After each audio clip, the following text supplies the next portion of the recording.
Welcome to the Tournament Poker Edge podcast, brought to you by TournamentPokerEdge.com, the only podcast dedicated exclusively to tournament poker strategy. And now, here are your hosts, Ron Fezbuddy and Killingbird.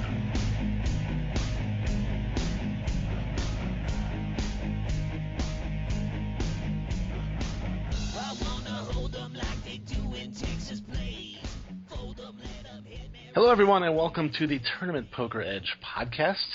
My name is KB, joined as always by my co-host Ron Fezbuddy. How are you, man? I am good, KB. Good to talk to you again. How have you been? I have been very well. Busy, but good. Yeah, you are a Twitch superstar. Congratulations. I don't know about all that, but I do it a lot. You do? No, you're grinding Twitch now. You grind poker and you grind Twitch, it looks like. Definitely trying. Yeah. A lot of fun. Yeah, I saw you were mentioned in an article on Card Player magazine about, Twitchers, poker Twitchers to follow. Well, yep. I am humbled to be in the presence of a Twitch celebrity. As you should. I mean, thank you. And everyone who, people who pick up this podcast, I'm guessing you have a lot of crossover listeners and to your Twitch viewers. But if you're not checking out KB's Twitch, it's a great Twitch. It's, I think you have a good community there. Obviously, you play a lot of poker.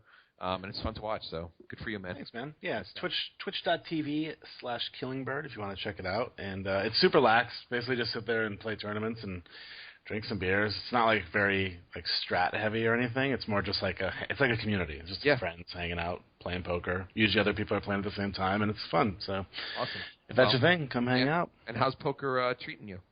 Poker's been pretty good. Towards the end of last year, I had gone on a pretty big downswing for my buy-in range. Yeah. Close to or maybe a little over 8,000, which is a lot for an average buy-in of probably 40. Yeah. And it was starting to it was getting a little depressing. Yeah. But I just grinded, kept going, and erased all that and more. So we're on an upswing, and life is good. That's awesome. So yeah, and I got to break it up a little bit with a little trip to the Bahamas for PCA, Sweet. Which was a lot of fun. Met a lot of really cool people. Didn't play a ton of poker. I went more, honestly, for business and networking purposes than for playing poker purposes. But played a little bit, just basically little daily turbos, and didn't get much going at any point. But had fun. It was nice to just toss chips around again. It was the first live poker I'd really played since the World Series, I guess. Yeah.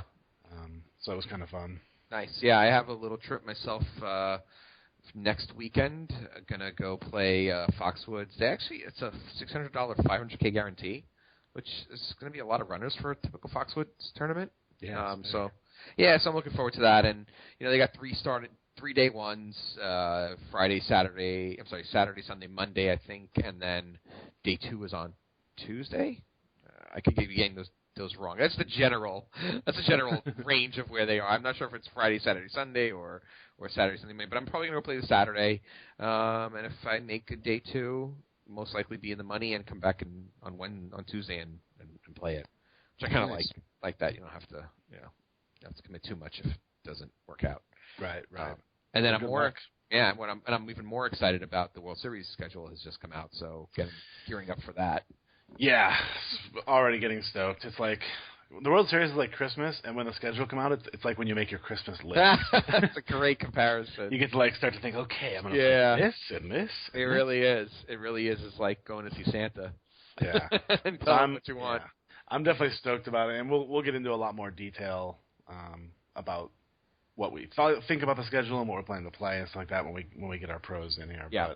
Yeah, there's a lot of change. I mean, not drastic change. There's a lot added to the schedule this year. There's some new wrinkles, so I think it's interesting and something definitely to talk about. See how the pros feel about it. Yeah, and generally speaking, the feedback seems pretty positive. So, Yep. Cool. I think it's going to be good. So, who do we have today? Who do we have today to talk to? Yeah, it's going to be a fun one. So we got Marc Alioto coming in, who is, of course, always a blast to have on the show, a good friend and a pro, and an excellent poker player. So looking forward to having him on the show. But we'll also be joined for the very first time by Ben Reason, who did his debut series for TPE quite a while back, and we have a brand new series from him coming soon. So looking forward to having him on. And he's one of those guys who we often talk about like how much we love to talk poker with like Danny M13 or with AZN. Yeah. And Ben is definitely one of those guys who I love talking poker with. And he's also my backer and my coach, or one of my backers and one of my coaches. So I'm biased a little bit, but I also think I've had enough experience working on poker with him that I know just how smart he is about the game. And it's intimidating and impressive all at the same time. Yeah, I'm a fan as well. He's one of those guys that you feel like he draws a lot better poker out of you. You feel smarter about it when you're talking to him, even though he's levels above, you still feel like you're getting smarter. And then afterwards, you definitely feel like he's a great guy to talk to during the course of a series because he really gets your mind in the right frame. Gets you in the right frame of mind for thinking about poker decisions. Yeah, he's also a great guy just to like know and converse with because he's kind of got his hands in a lot of things. He does coaching, he does obviously backing. He's been around the live scene a lot. He's played a lot online. He's played a lot of different formats of poker. He's just a really good guy to be able to chat poker with for sure. So should be a fun conversation. I'm looking forward to it. Yeah, and it's a fun time to bring both Ben and Marc on because they both have stuff going on TP with you are riding the pain train right now with the Stick It to the Man video. It's actually called Riding the Pain Train with KB. You and Marc. We can talk about that more later when we get into what's going on at TPE. But and then Ben has a new series, the first in a while, on March 11th. So we thought it was a good time to bring those guys in so you can see what kind of poker thoughts and strategy and mindset you're gonna get on TPE in the next couple of weeks. Yep. And hope you enjoy. Absolutely. So enough talking about him. Let's get him in here. Let's get him in here. Yeah, so we'll take a very quick break, and we'll come back with Ben Reason and Marc Alioto on the TPE podcast.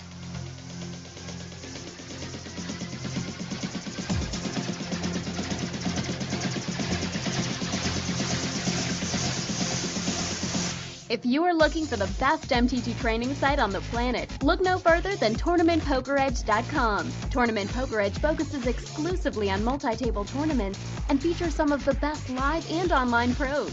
No waiting through cash game videos looking for the occasional tournament video. Tournament Poker Edge also offers strategy articles, forums, a member chat room, and much more. So visit TournamentPokerEdge.com and start taking your game to the next level now.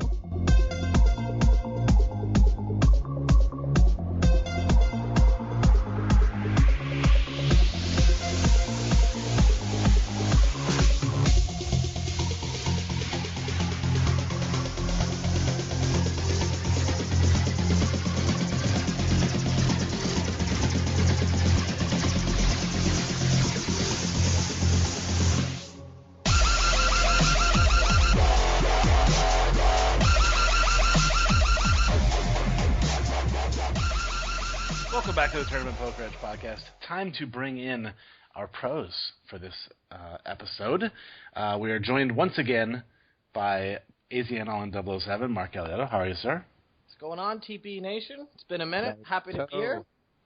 And for the very first time here on the Tournament Poker Edge podcast, he has been on TPE Live once before, but first time on this podcast, Mr. Ben Reason. How are you, sir? Good, man. Thanks for having me on. Absolutely. Okay. Thanks for taking a little time out of your very busy schedule. Yeah, hey, how many video series has Ben done in the 2.5 years since he's been a pro? Just out of curiosity. I can't count them. One. Hold on. Let me count this. Hold on. There was one. There was two. Two. Yeah, two isn't out yet.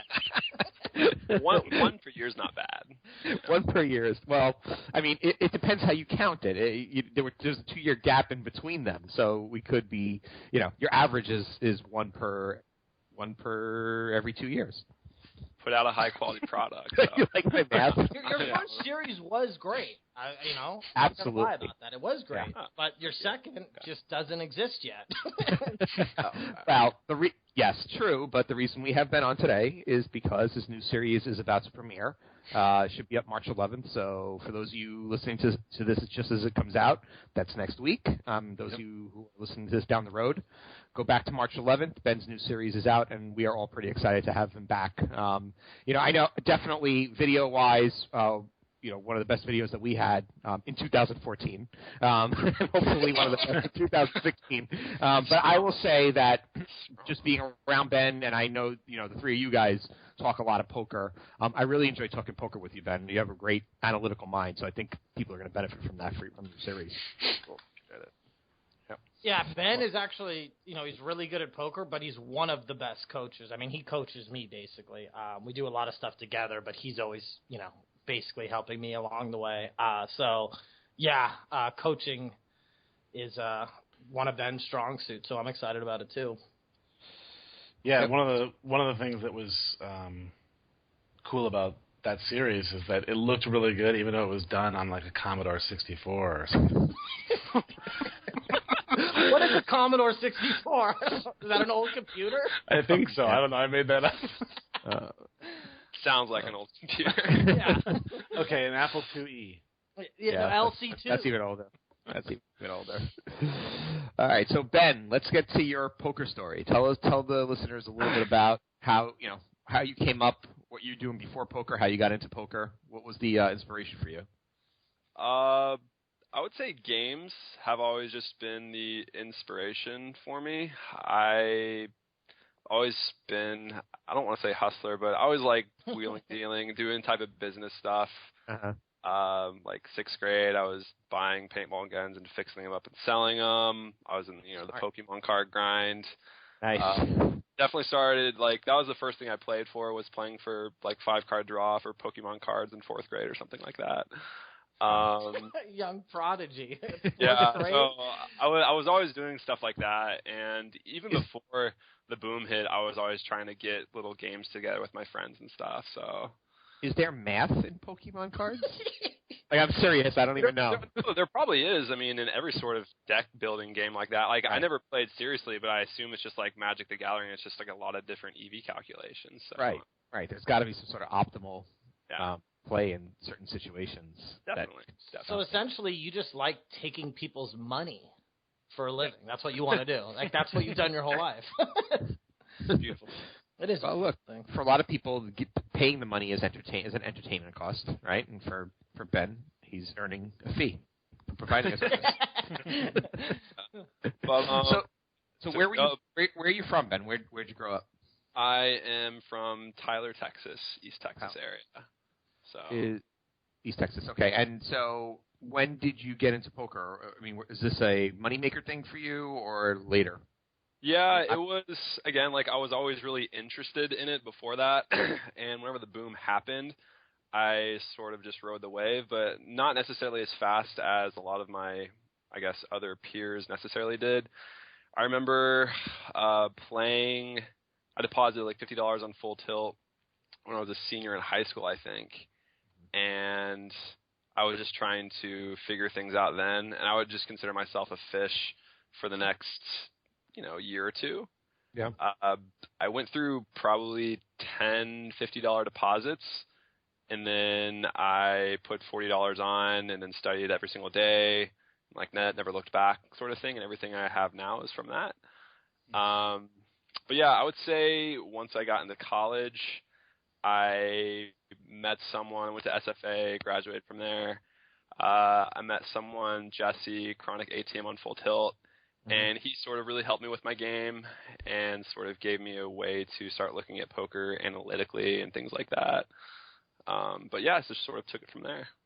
So, I mean, how do you approach the game when you say analytically? But what do you mean by that? Is this, do you have a certain, is this certain set of strategies, or just what is sort of the fundamental approach that sets you apart from others, or that you follow and you think is the right? I know that's a very generic question, but I'm trying to get to how you look at the game. It's a very generic question, but I guess I've been playing long enough to where I could accurately assess my own skills. I don't know. I was never really that into math. I ended up taking pre-cal my junior year of high school and just didn't take calculus my senior year because I was I'm going to be a music major. I'm not going to need math. And really didn't get into math much until poker. But I guess I played drums and I played violin since I was 3, and I guess people who are musically inclined have some sort of, mathematical, intuitive sense. So one of my skill sets is definitely live. I have a really good live feel and intuition when I'm playing live, where I could, I guess, deviate from the standard play or the GTO play. But I also would say that GTO and online, and that's where I found my success, was playing online and running things through ICM calculators and doing things like that. And so I always have a solid fundamental mathematical background, right. And then when my gut tells me to deviate, then I'll do that. And so I know you do a lot of coaching, and so when a student comes to you, what's typically or the most common leaks that you find people have when they come to you for the first time? It's really different. I've coached everything from 18-man sit and goes, 9-man sit and goes, 6-max sit and goes, MTTs, spin and goes, and things like that. So it really just depends. I would say I don't really deal with beginners as of late, because if they do, it's like I probably charge too much to where it's not worth their time and they can learn the info from somewhere else. Right. Surprisingly, a lot of things that MTT players have problems with is still a lot of basic stuff, not knowing good shoving ranges or reshoving ranges. I would say people still, compared to a lot of the population, a lot of professionals still have a very poor understanding of how things like Poker Tracker work and how they could utilize that.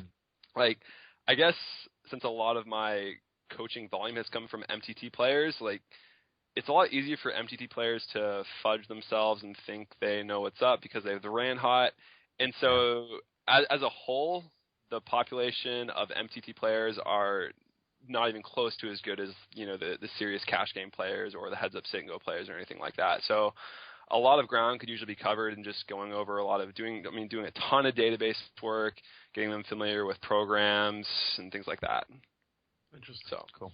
Yeah. I was going to say push fold. I mean, Ben, just working with you for a year now, I feel like push fold is the biggest problem we see in all our students. And I think maybe why we're so good at it, I know. It's just from sit and goes. I mean, we both started with sit and goes and did that for, I was like 5-6 years. I think you were around the same. Yeah, something like that. And I mean, that's where we got good at like that 20, that 10 to 25 big blind play. And what we see in all our horses, including Derek, Fist, we see some, we see a lot of mistakes with like not pushing wide enough, not calling wide enough. Every which way you could look at it.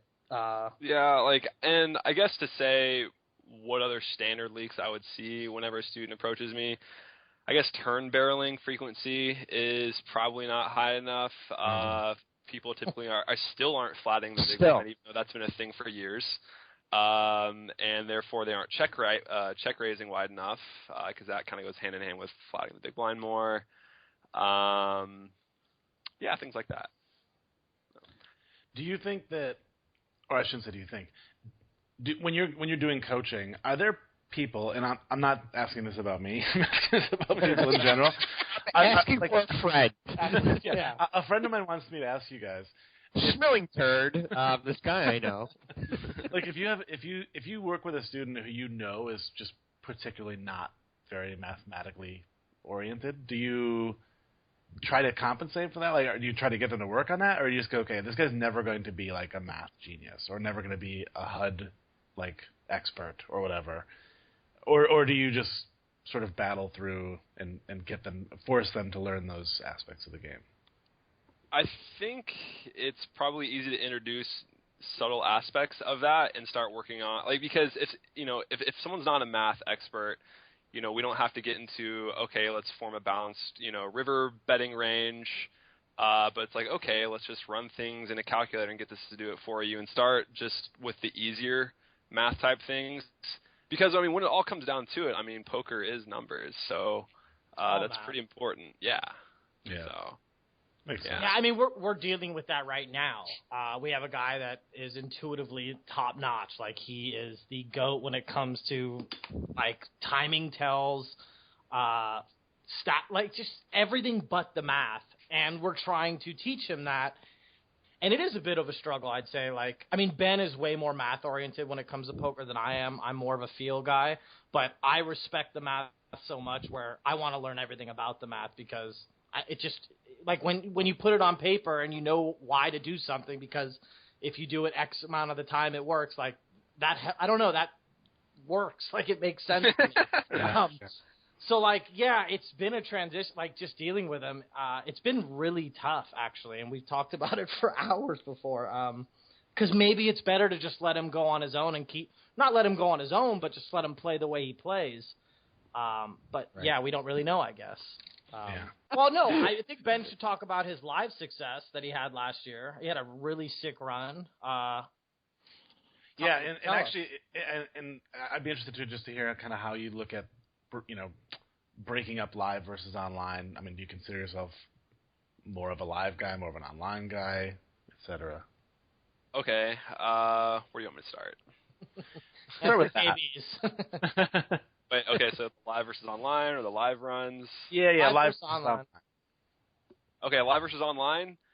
I don't know. I guess if I had to say something, I would say I'm more of an online person, but really I just do what I feel like in terms of I look at different forms of poker like different games, and if I get really obsessed with a game, whether it's backgammon or Age of Empires or StarCraft, I'll just really obsess over it.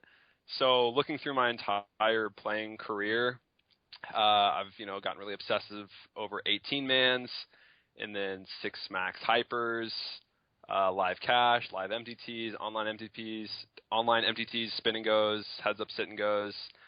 So I've really just sort of attacked different things, and if I get really into something, I have to crush it until I guess feel satisfied. But it's not really a calculated thing. It's just, a lot last year I was playing a ton of 5-10, and that was fun.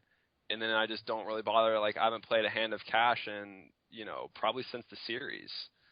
Wow. So yeah, it's just really whatever I'm feeling at the time. I get on different kicks. Do you feel you get bored? Like, sorry to cut you off, but do you feel you get bored once you, like, not master a game, but once you're beating it consistently? Or are you just like, I'm over this now, time to do something else? I personally never experienced the feeling of boredom, but yeah, I would say, I guess it would be ridiculous for me to say that I definitely lose interest in a format because sometimes I'll be crushing a format super hard, and obviously it makes sense for me to keep grinding it at a really good hourly rate, but I just feel like doing something else. Yeah, I think it's funny, like, so your series run, whatever, Ben crushed the series, you can get into it in a second. You didn't play live, like, you played, like, maybe 3 more times until the series, that's it. Like, you think you would want to go play live every day. What was your run, and, like, explain the run first. Are we talking about 2000 and I guess it was 2015? A casino champ, last year. I guess that was last year.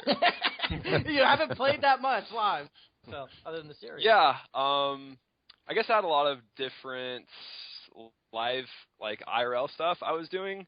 But yeah, I went to go play live, and I went deep in the biggest, I think it was the biggest circuit event to date, like, as far as numbers-wise go. I went deep in that, busted that, and fired up a ring event, shipped that one, and then I think the next day I loaded another ring event, and it got the same amount of people, and I ended up final tabling that and got 4th or 5th or something.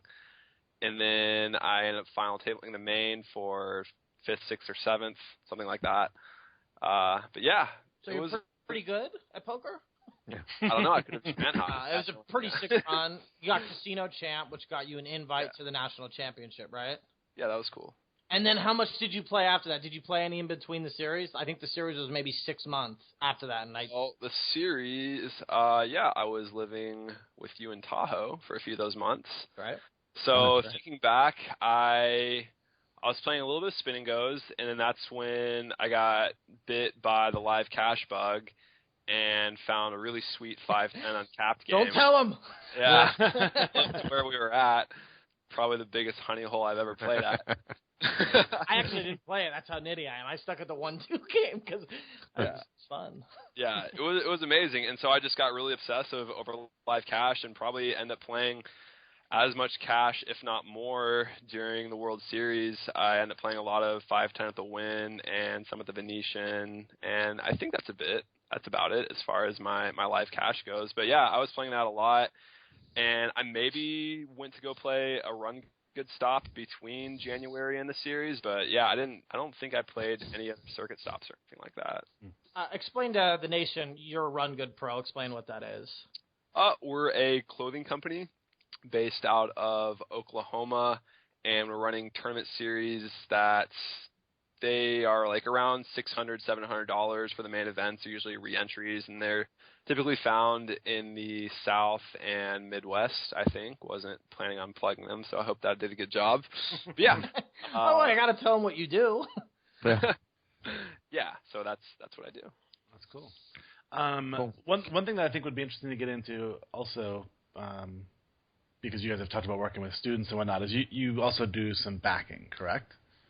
Yeah, I've been doing backing, I think, since 2009. I remember having a month that I think it was my first 10K month. I was like, well, I could do this. And it's like I made probably 7K from playing and then 3K from coaching and staking and stuff like that. So backing has always been an integral part of my poker playing career. It's definitely tough. And, you know, if someone was to say, like, hey, I want to get into poker backing, it's like you really don't know where to start.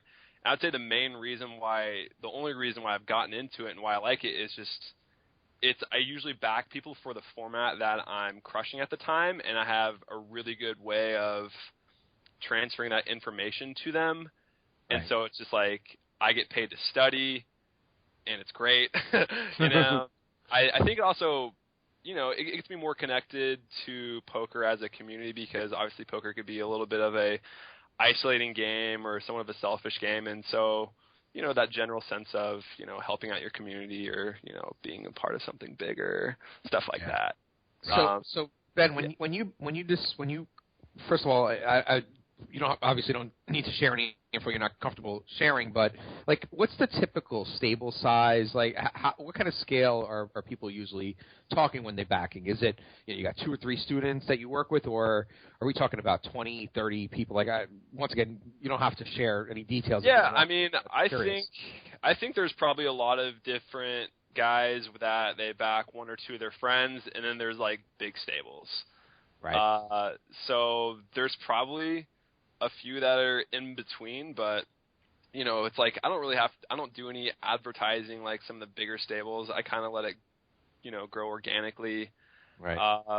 So I know at one point, you know, pre-Black Friday, I remember I was probably in way over my head. I just had so much going on. I was 20, 21 years old. I staked and or had pieces of like around 100 people. Wow. It was insane. I mean, the sit and goes were so easy, and I could just, you know, like, oh, do this, here you go, you could win. And I would just churn out people super hard. Was that when part-time poker was out? Because that made it really easy. It was definitely through a little bit of part-time poker. I was always actively trying to get people through that, through 2+2. I mean, I remember seeing people that I played with in the games and be like, hey, what's up? Add me to Skype. Or it's like, if I was playing the $16 18-mans, I'd drop down to the $6 18-mans and message every single one of the regs there. I'm like, hey, add me on Skype. If someone was posting a lot on 2+2, I'd be like, hey, it looks like you're studying a lot. If you're interested in improving your game, hit me up. You know, we could have some opportunities for you to move up, etc. I mean, I was really going after it super hard back then. And how long do people usually stay? How many do horses usually stay with the stable? Is this like do you have people who've been with you for 5 years, or do people usually just kind of? And I'm sure if people are in makeup, they may stay longer. But like, what's the lifetime of a horse? I think it depends, because people are geared differently. Mm-hmm. I would say it's my end game goal for someone not to be back that long, which is kind of a funny thing. I mean, definitely something that I've been realizing a lot bit more, and because poker is a little bit tougher, is I kind of just want to work with the young guys because they're so much more like a sponge in a sense. I mean, you get the pro who's 25, 26, 27 years old that had some success, and they make bad life decisions.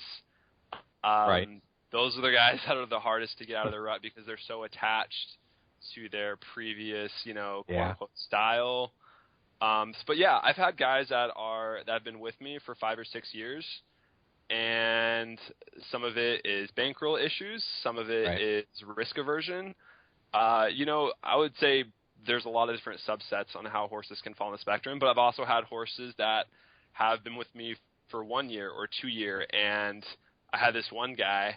I started him with $2 rebuys and $5 freeze outs, and at the end of the year, he was beating $200 freeze outs, and he was on his own. And it was great.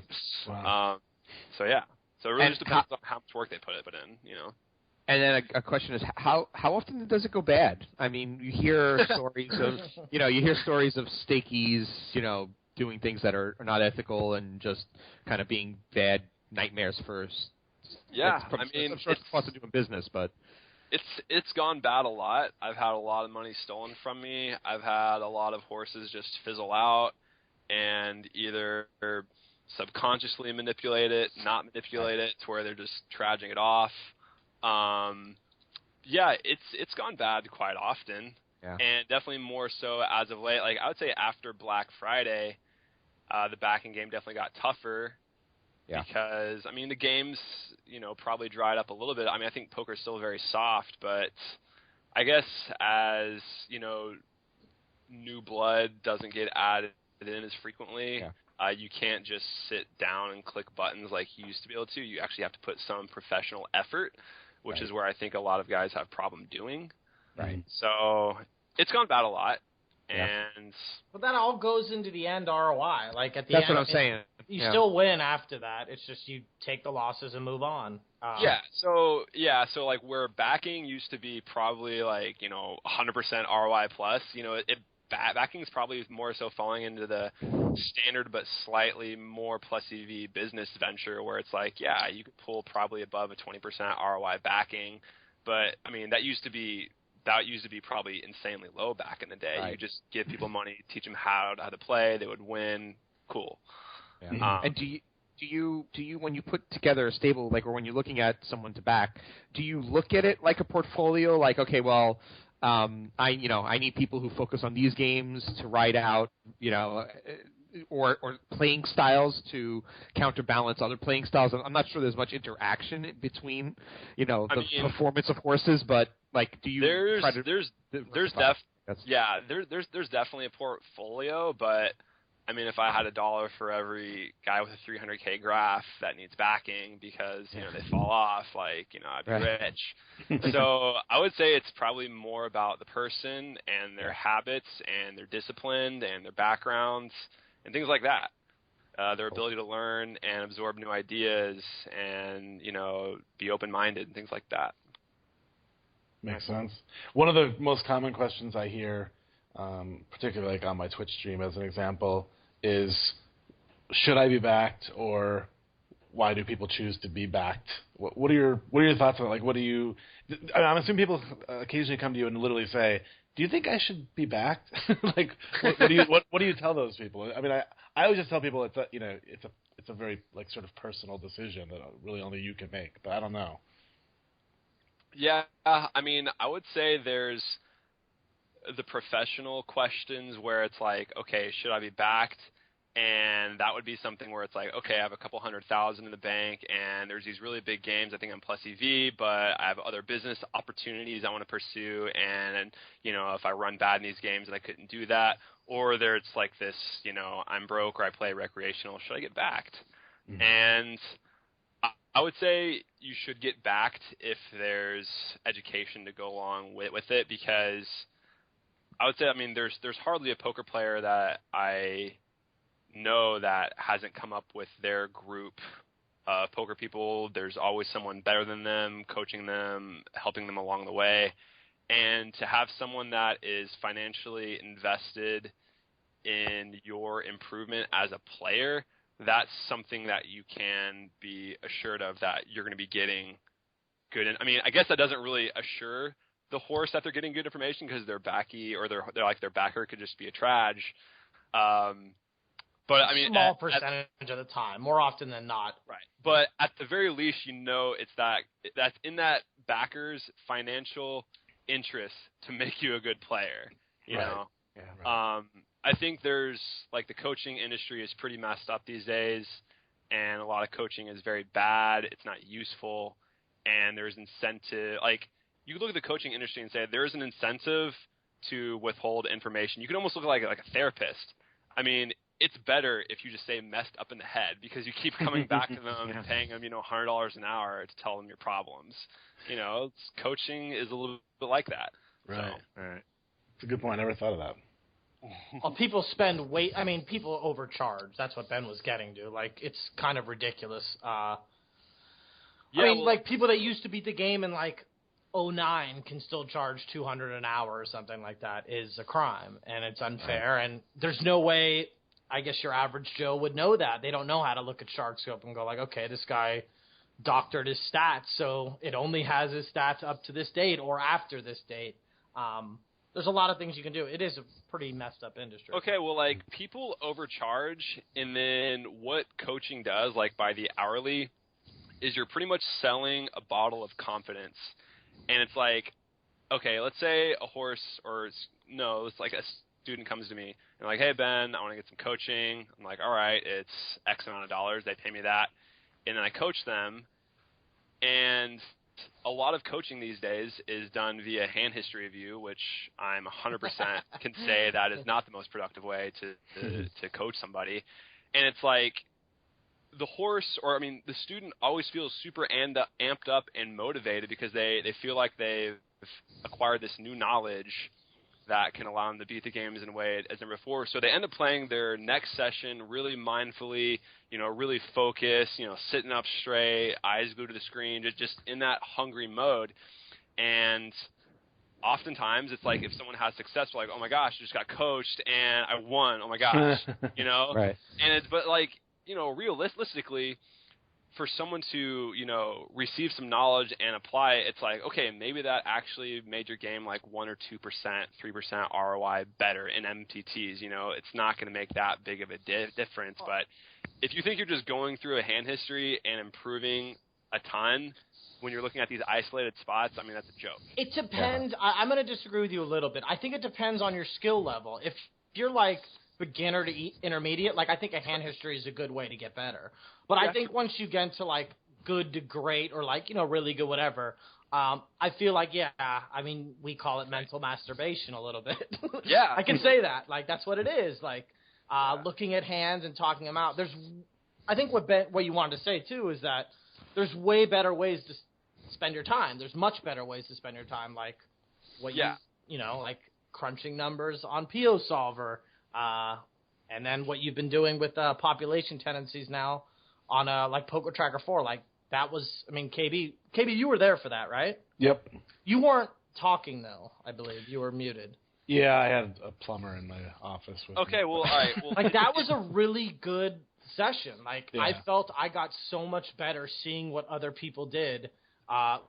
In the 1.5 million hands we had, it was nice to see what people were calling with from a 12 big blind shove from the button. I feel I got much better, way better than looking at a hand and going well, we had ace-6 and open. Right. Okay. And the reason for that is you could easily spend 30 minutes of a coaching session that someone say someone just paying $100 an hour for coaching. They're spending $50 an hour of that, or $100 an hour just to talk about this 4-bet hand. That's really fun and intricate and interesting to talk about, but it doesn't occur that frequently at all. It's way more important that someone's, button opening range, 30 big blinds deep on the button with antes is appropriate because that spot is occurring way more frequently than the 4-bet hand. So there's always a tendency to analyze the more interesting things that occur rather than the more boring and menial, even though that's the more important thing. It's kind of like why the news is prevalent. I mean, it's because, people are only going to listen to negative news. It doesn't happen that much. People end up getting paranoid. I'm so anti-news. I watch it at my mom's house. So anti. I'm not watching this. I don't want to know that someone got cancer. So I don't need to hear this. It's all negative. It just makes you feel bad about yourself. No. Yeah, I mean, I hope everyone could make that, jump in logic. But yeah, it's the same thing to me. Yeah. I don't know. Sports Center's okay though.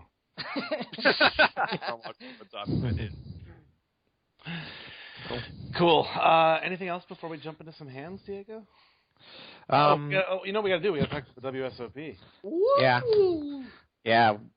The calendar was released just, I think, last week, right? And this is always my favorite time of the year, and I think I'll be out there for a little while this year. Hopefully you guys will too. We'll get into the schedule, but first off, I guess we'll start with you, Ben. Are you planning to go? I'm sure you're planning to go back out there, but are you planning on doing a full schedule this year? What are you thinking in terms of the WSOP for you? Yeah, I already have a house booked out there. Got it booked for 6 weeks. As far as schedule-wise goes, it's probably going to be even smaller than last year. I don't know how many tournaments I played last year, maybe like 10 to 15, but this year I maybe will play 5. I just plan on doing a ton of grinding and not a lot of glory chasing. Wait a minute. What about our prop bet? We showered that prop bet. We did a prop bet, Diego. I don't even want to say it. We put a lot of money and we spun a wheel, and it was like I remember this. It hit 22 tournaments next year at the series. That's right. I remember this. Like we put a decent amount of money, like top cash, just to motivate us to play a lot. And then I think it was like a month ago we were talking, and you're like, I want to play 3 tournaments. I was like, no, KB, I was feeling him out. I was like, damn, I don't know if I can play 22. That's a lot. So I was feeling Ben out to see where he was, and I could start to feel. I was like, okay, it doesn't sound like he wants to do this either. And then Ben goes like, yeah, we could just shower the prop bet all together. And I was like, yeah, done. Where do I sign? What are you thinking of doing? What are you thinking of doing this year, Mark? Are you gonna? I mean, obviously not 22, but are you coming up for the whole thing? Play like 50. I think forcing yourself to play 22 tournaments isn't a good idea. I could play anywhere from 10 to 25, but I'd probably say on the lower end. I'm going to pick and choose my spots. I want to play a lot of sit and goes this year too, because I think there's some cash. I want to sprinkle around. Yeah, it's like I guarantee you, I'll be putting in 100-hour weeks in terms of work goes. It's just not going to be. It's just not going to be in the form. Not going to be at the Rio. Yeah, right. For sure. That makes sense. And what about you, KB? This year, I know you usually take some time in between, go back home for a little while. Are you doing that this year, or are you out for the whole year, the whole tournament? Well, first of all, I want to say I'm kind of bummed about the prop bet, because I remember I was there when this prop bet was made, and I remember thinking I should add a stipulation that if they try to cancel the prop bet, they have to give me money. Oh, man. To make sure they couldn't just agree to cancel the bet. Speaking of take it off your makeup. No. But wait. But speaking of that, how did we get Ben to put out his series? Because it was the same exact fucking way. Ben free rolled me $200 by, I think it was March 25th. If he didn't have a series, he literally finished it 2 days after we did that. I was like, but I want to do this every time with him. Well, no, it's because I had 2 days to finish it. I said I'll have a series out in February, and I did it like February 27th or something. No. You had way more time. You just some reason thought you would forget. You knew you were traveling, so you got it done. We can check. It's in the chat with KB. Yeah, probably. I mean, I've been doing a lot of... And it wasn't even that much money. Like, I wanted to do it a small amount, Diego, so, like, he would just not do it. And KB and I would get $100 each. But apparently, whatever, he got it done. So, KB, you should have done that. Yeah, KB, you left money on the table. I know. So my plan is to most likely be there the entire time. There's an outside shot I'm going to have to fly to London in the middle of it, but that's like a whole other story. I'm actually planning to be there the whole summer this year. I'll probably play. Originally, I had planned to play a lot less than I had played last year, which I think last year I played like 8 prelim events and then the main. Mm-hmm. But I think this year I'm actually going to end up being pretty close. Like, I actually made sort of a rough schedule, and now it's like 6 prelims in the main, so I might end up actually being around the same. And I'm going to try to play more of the daily deep stacks this year too, because they're just such good value. I think they have a 365 turbo every day now. Yep, which is at 9 p.m. I think. Oh, yeah. Wow, I know where Ben will be at 9 p.m. Yeah, If I don't get a hold of you, I'll just go to the Rio and see you grind. Yeah. And I'll be out there. I'm going to do my week. I really wanted to come out for the Colossus, and we'll talk about that. My daughter has a dance recital that weekend, so I can't. Sorry, honey. I don't know. This is what I was considering pulling that. But no, I'm not going to. I really like the schedule that weekend, and we'll go through what's going on for the serious sort of casual rec. It's a great weekend, that first weekend. But I'll probably come out for the second weekend, the 9th, the 10th, 11th, 12th. 13th. How many days was that? I'll probably get there for like 5 days. KB, over under on Diego going to modern Japanese all centered at 1.5. How many times? How many times? I think I'll take the over. Yeah. So no. I can't handle that much Japanese. I mean, like we ate. I cannot tell you how full I was after at that place, and how it was brilliant. It was fantastic food, but that'll just like make you stationary for 2 days, and that's what it did to me. But I'm sure it'll be at PT's pub 5 times if I'm there for 5 days. Like the thing about the food is like I almost thought about making a budget for food, as ridiculous as it sounds, because it's really easy to spend like $3,000 on food. Yeah. Throughout the series, because the food there is awesome. That's probably low to some people, and that's probably high for some people. But I mean, somewhere Carlos is having a heart attack right now. Yeah, right. Carlos' budget for food for the year. Yeah. So let's talk a little bit about the series itself, though, because I think there's a lot of new stuff. I think they've done. I'll go out and say some positive changes. I want to get your guys' takes on it, but before we even get into the actual new tournaments, there's some like structural enhancements that they've included. So first off, and you guys may not know all these things, so I'll just get your first time reaction too if you haven't read about it. So first off, they're paying out about 15% of the field in most events, which is up from the 10% standard. I personally like that. I think it's good to keep the money flowing in the economy. But I don't know. What do you guys think about that? For me, like, I understand why professional poker players will be upset about that, but as somebody who, I guess, for many reasons, cares more about like you said, the poker economy growing and players having more money to reinvest in playing more poker, I think it's a good decision for the WSOP. But I completely get why there will probably be pros who go, meh, I don't like it. Yeah. Well, pros. What do you think? Go ahead. I'll let Ben go first. Yeah, these sort of things, if anyone ever asks me, it's like, I never care. It's just whatever, it happens. That's a great answer. I could probably say it has this effect and that effect, and yeah, sure, objectively, it's probably better for the long-term sustainability of the poker economy, but it's just, if something good happens, something bad happens, I'll just adjust and whatever. It's fine. Yeah. Yeah, I think that's the right attitude, because it is what it is, right? So you just have to figure out what's the best strategy now that the numbers are what they are. Yeah. Yeah, and I actually like it too, if anyone cares. We don't. Next question. Better already answered. So. Like, just pass through Marc, because I haven't been on podcast for... All right, Marc, you can go first on the next one, okay? Okay, thank you. All right. The money will, since the payouts there's more payouts, it looks like you'll be getting to the money on day one, which... Okay, Marc, what do you think about that? Wait, what? Say it again? So it looks like because they're paying out more of the field, and there's some changes to. I think they're starting earlier the tournaments, which we can get your opinion on that too. I hate that. I think they're starting at 11 a.m. I absolutely like to go to the gym and eat. That's insane. Yeah. Almost canceled my entire trip. It is pretty annoying. I mean, dude, we're poker players. Like 90% are just lazy sacks of shit. The idea of having to be up at like 9:30 makes me want to throw myself off the roof of the Rio. Swan dive? Swan dive. So are they paying out at end of day one, you're saying? Like you get pretty much. Yeah, you get into the money. Most of them will get into the money on day one. Oh, I think that's so cool because all the fish are going to be playing so tight at the end of the night, and I'm just going to blast off. I love it. I think that's awesome.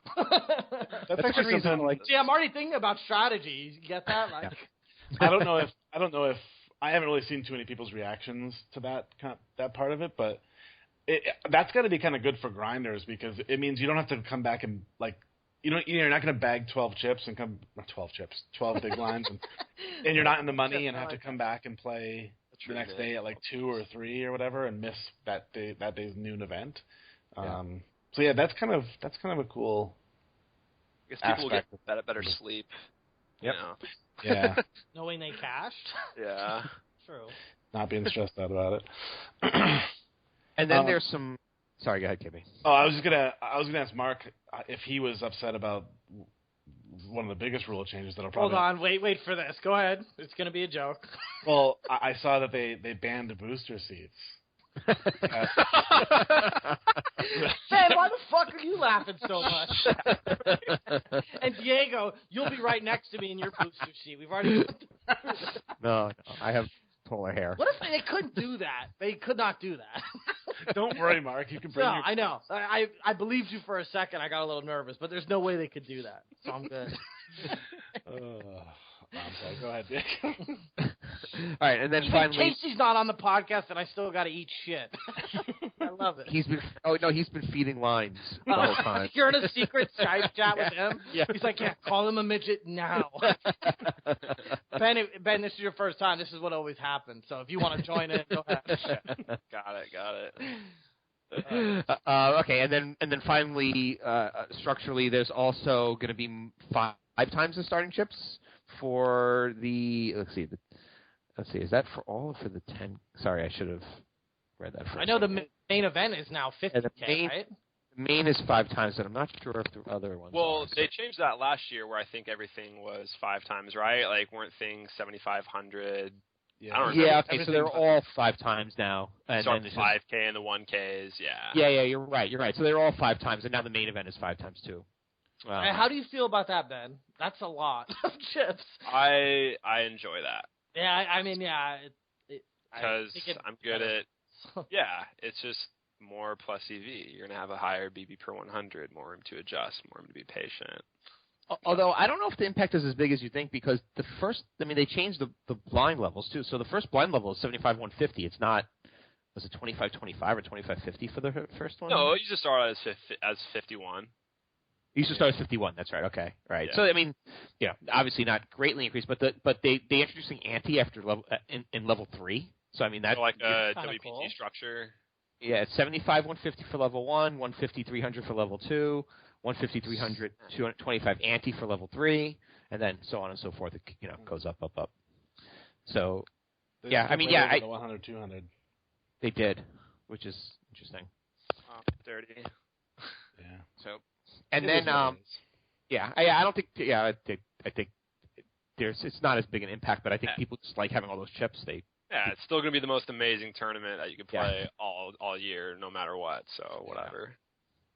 So there are a couple of new events. There's a 1K top-up turbo. Have you guys heard about this at all? It's a 2-day event, 20-minute levels, and you can boost your stack with paying an extra. Let me get you the exact detail here. You pay an extra. It's like another 1K. Yeah, or you play a satellite. And the satellite winner gets the extra chips. It's kind of a. Yeah. I'm confused. Yeah. So you basically win a single satellite single table satellite for an additional 5K in starring tips, or you purchase the additional 5K in starring chips for 1K. Sounds like so much work. I just want to sit down and play poker. Don't make it hard. All right. So that one, not too good of reaction from everybody. Sorry, WSOP. There's a 2K no limit hold'em, event number 23 on June 15th. There's also a 2K, right? Or no? No. There's been the 3K. Yeah, there's been a 1K, and it's 2,500. They still have the 2,500. There's been 2,500, and I believe there's still one this year. Yeah, I just see a 2,500, but I think that is the first time I've seen a 2K. It's kind of interesting. Yeah, no, it's definitely new. That's 2K cool. is new, so that's a new price point. I'm not going to get too much into the mixed games. We talk about mostly no limit hold'em, but there are a lot of. There's a new mixed triple draw low ball. There's a new no limit and pot limit Omaha combined 1.5K. And then there's this. I think this was there last year, but the Crazy Eights. Did you guys play that last year? Was it No, they had the 777 last year. I guess this year's the 888. Yeah. Yeah, and it's 8-handed. That's awesome. I think people are really going to like that. And it's $888,888 guarantee. First. So it's like, obviously Crazy Eights, that's the promo. Yeah. And then what's I think really going to excite people is a 1K tag team tournament. Yeah, that's 2 to 4 person teams, 1K per team. I think there's some sort of gaming possible here. I think person just has to like play one orbit, so you could like have a pro and a non-pro, and like get to the final table, bring the pro in, or something along those lines. But wait, I mean, what do you mean? Like they can't differentiate between who's a pro and a non-pro, or like who's a winner? No. I mean, like I guess you could play it yourself and sort of strike a deal with a pro that if you make the final table, they come in and take over. But I guess that's cool. I guess you could do that if you. It's fun. Yeah, but you have to register together. So yeah, so it's kind of like live ghosting. Yeah, exactly. So you can be like, listen, I know you're not interested in this legal tournament. ghosting. Yeah, you're not interested in this tournament, but register this with me, and if I get super deep, you can come in and take it. They're definitely meeting the players' needs on this one. I mean, I want to play that one. I just can't find anybody who is willing to play with somebody as nitty as me. That's my problem. Oh, that could be good though. Like you and Big Dog would make probably the greatest team ever. Like just get a big stack and then pull Casey out and be like, all right, Derek, get to the final table. That's pretty funny. Yeah, thinking about your strengths and weaknesses. That's an interesting way to approach it, right? I don't know if Derek wants to do that though, because he could be out like by level 2. Yeah, right. I wish I could be a fly on the wall, hearing all the different people like argue with their team on like some hand they played. I mean, it's just gonna be hilarious. Like the chatter in the hallways. Oh God.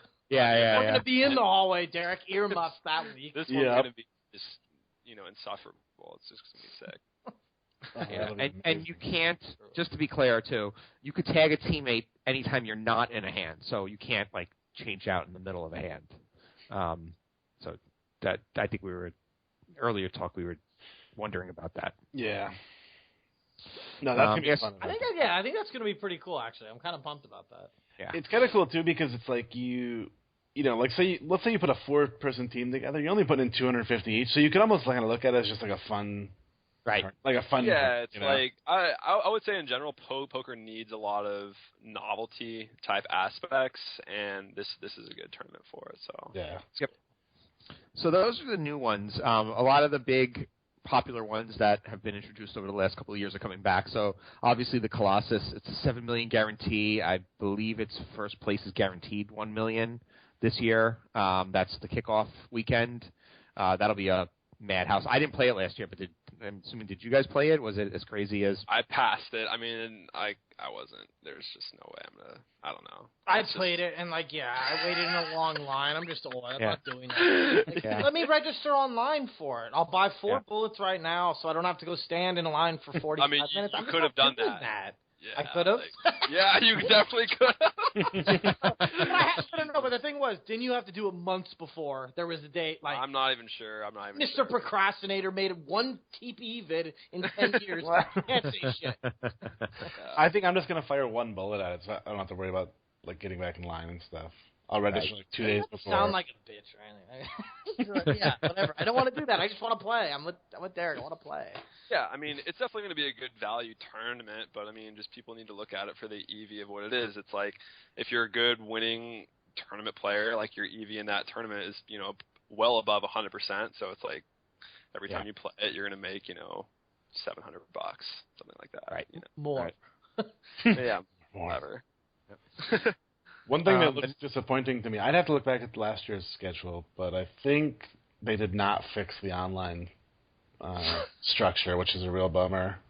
Remember the day before, they're like, actually, you can have 4 people playing at your house, because we were all worried. They're like, only 1 person per IP address, and we're like, well, this is stupid. Like, there's 4 of us living together, like 90% of everyone who goes out there. And then the day of, or like the night before, they're like, actually, all of you can play, because they knew they weren't going to hit the guarantee. Yeah, they wouldn't hit the guarantee otherwise. Yeah. But the structure was not particularly good, and it looks like it's not particularly good again. Yeah, it doesn't shock me. Whatever. I'll still Yep. Moving on to the next weekend, the Millionaire Maker is back. Obviously, during the course of the week, there's a lot of mixed game tournaments. It looks like there's what they've done and sort of stabilized on is sort of like there's 2 World Series going on. There's like the 10Ks, and then there's like the 1 and 1.5Ks. Sort of like the for the expensive big name not big name pros, but just the high rollers versus the more casual and everyday grinders. Have $10,000 below. Yeah, and that's really all they want to do. Yeah, and you know what? I think that's good. I mean, I remember they've been tweaking and experimenting with this for a while to kind of see what the right balance is. And for a while, there were a lot of like 3.5. There were less low buy-in and more like middle range. 3K, 5Ks, 2.5Ks, and now it looks like they just really realized they got to blast all these 1Ks and 1.5Ks because that's what people want. Yeah. I think it's good. Yeah. Yep. Did they have a BB 500? Or was that last year? I don't remember. You mean everyone always hated the jump BB 400 to BB 6? Oh, 500. I thought they added that last year, but I wouldn't know. I don't remember. Wouldn't be 100%. They do have the 500 level. I'm just looking at a random 1.5K. Yeah, they do have it in the main. I don't know about the small. I'm just looking at event 6, 1.5K no limit on Monday, June 6th. Right, that's as pretty standard as it gets. And they got the 250, 500, 75 ante level, so they have that. So moving on to that next week, the second weekend, the Millionaire Maker is during that weekend. So that one usually gets a lot of people as well. That's the weekend I'll probably be out there, so I'll be hanging out with you guys. Maybe. Let's see me first. The following weekend is a bunch of the senior stuff. So they have the 1K Seniors Championship, where it's for 50 and over on the Friday, the June 17th, and then the Super Seniors. Thank you, Ben. I was going to cue it up. Thank you. Yes. No. He'll be too busy. He's playing the Super Seniors event on the Sunday. Okay. Cool.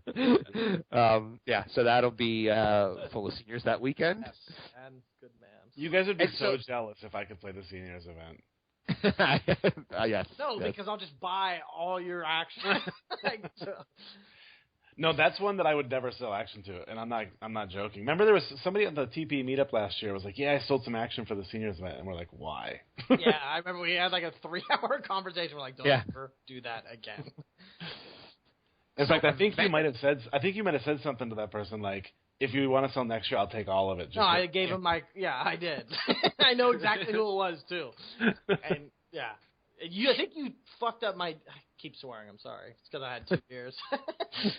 I think you came in and screwed up my deal. You're like, "Oh, I wouldn't sell for that," and I was like, "Thanks, Derek." Basically, cock-blocked me.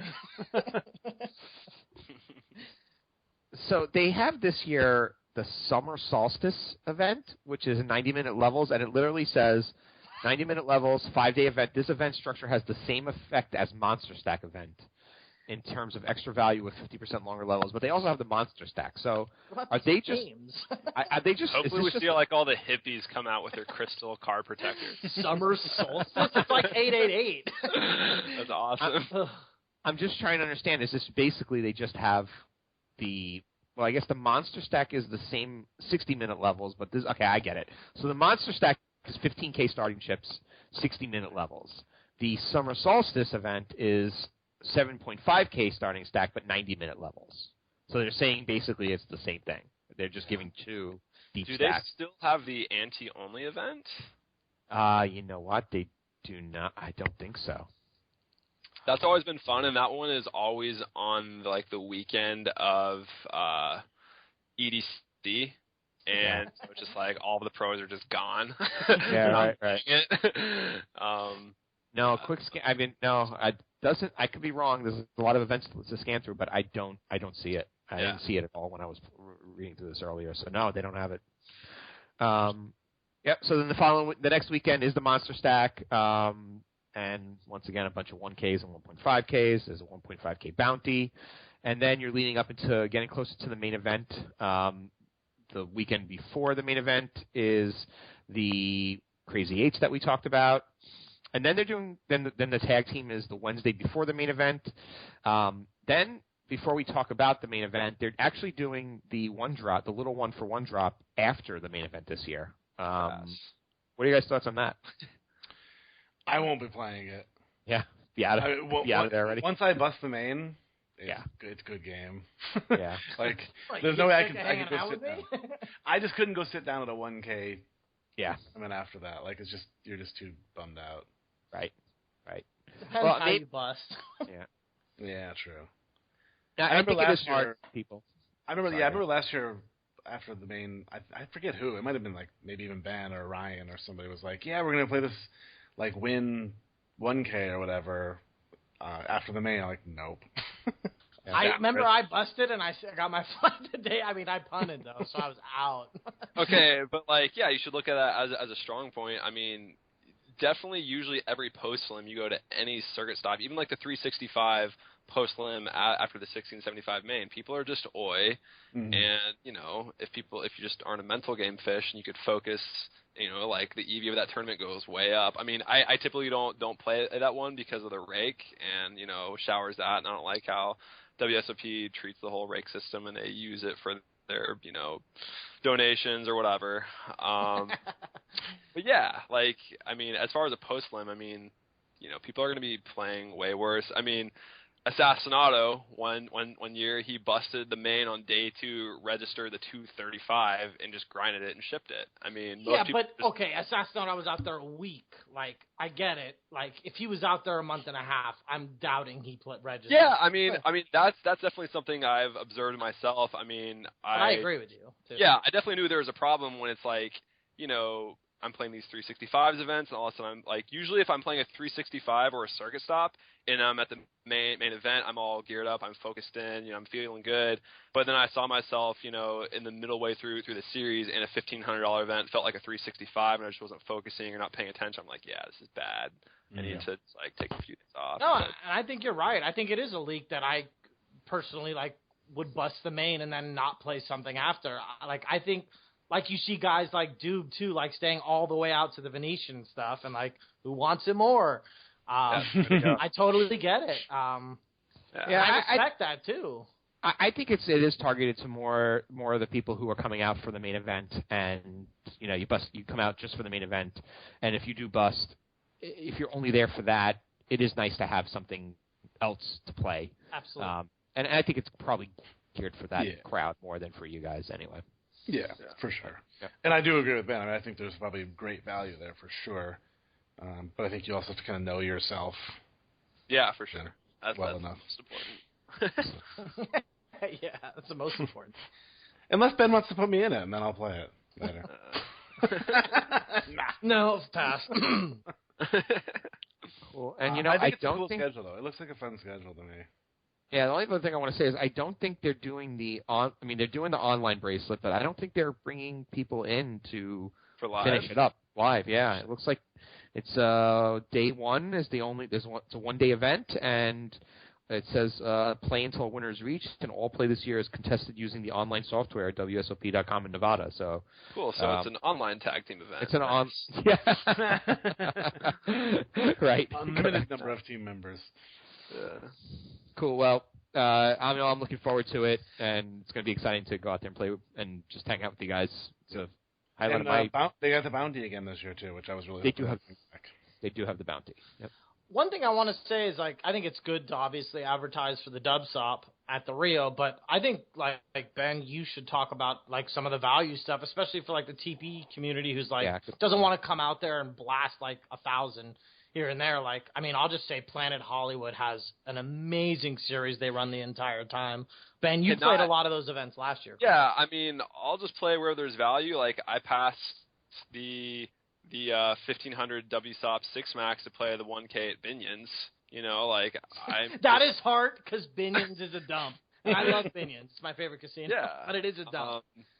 Yeah, I mean, and then also, for those who really want to value hunt, I even played a 365 100K guarantee at the Gold Nugget, and there was overlay. So there you go. Yeah, Ben, I will give you credit. You were the overlay Hunter last year. He always texted me like, "What's that?" Oh, the M does a good series too. I mean, there's a bunch of stuff to play with. The M is not that good. Like, it was super good 2 or 3 years ago, but I mean, it definitely toughens up. But like, the sweet thing is they have guaranteed like satellite players at your table, and you start with 30K. And so you have people that won through like a cruise ship or slot machines, and they're forced to play. Yeah. And it's amazing, but it definitely gets pretty tough deep now. So that one's kind of whatever. But then like the Wynn has a bunch of good events. I already said Planet Hollywood. What else? What other casinos? Binion's does a good series. The Nugget does a good they have a different series. There's a bunch more casinos. I'm trying to think. But there's Venetian. no. That's We're Venetian. Ty Adelson. Just kidding. I mean, I may play Venetian, but I'm not gonna tell everyone. Right. But yeah, I mean, get out there. We have a TPE party. We'll be posting at some point in the forums. It's a good time. Me and KB usually fight, have a bunch of beers.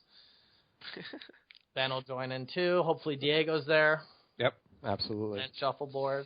Yeah, we need to do it so Diego's there this year, Derek. You always do it on a day he's not there, and it pisses me off. Yeah, I'm pretty locked in for that second weekend, so let's do it then. All right, so the second week. We'll shoot for then. Good, we'll all still be fresh. Nobody will be that tilted. Yeah. That's right. Yeah, right. Cool. Well, let's. Why don't we shift over to some hands and do a little strategy before we say goodbye? Let's do it. Cool. All right. So let's get these hands. All right. Okay. So this first hand is actually a hand that I played. So you can bet that there are a lot of mistakes in it. So get ready. I really wanted to say the man on podcast. Yeah. This is great. I really just wanted to say badly at the end of you saying a hand that I played. Just scream badly. Pain train. Always one of those guys in every bunch. All right, so this first hand is from a tournament that I played actually on America's Card Room. We're pretty deep because the blinds are 1250 and 2500. I start this hand with 20 big blinds. Just barely under 20 big blinds. So you mean you're deep in the tournament, right? You're not correct. Deep. Correct. Yeah. Okay. Yeah. Okay. All right. Got it. Yeah. And for what it's worth, Villain has about the same, just slightly more. He starts just over 20 big blinds. So we have the ace-4 of clubs, and we are in the big blind. Yeah. So there's 3 folds. Middle position 1, who is the villain in this hand, min raises, and it folds to us in the big blind, like I said, with ace-4 of clubs, and I assume we all can agree that we are calling here? Well, actually, I shouldn't say that, because I think there's an argument for maybe jamming, too, so let's talk about that. Ben, what do you think? Well, first, what are the stack sizes that he's opening it into, because that sort of affects his range? That's a good point. There are... Cutoff has 55 big blinds. Yeah, and the button's very short.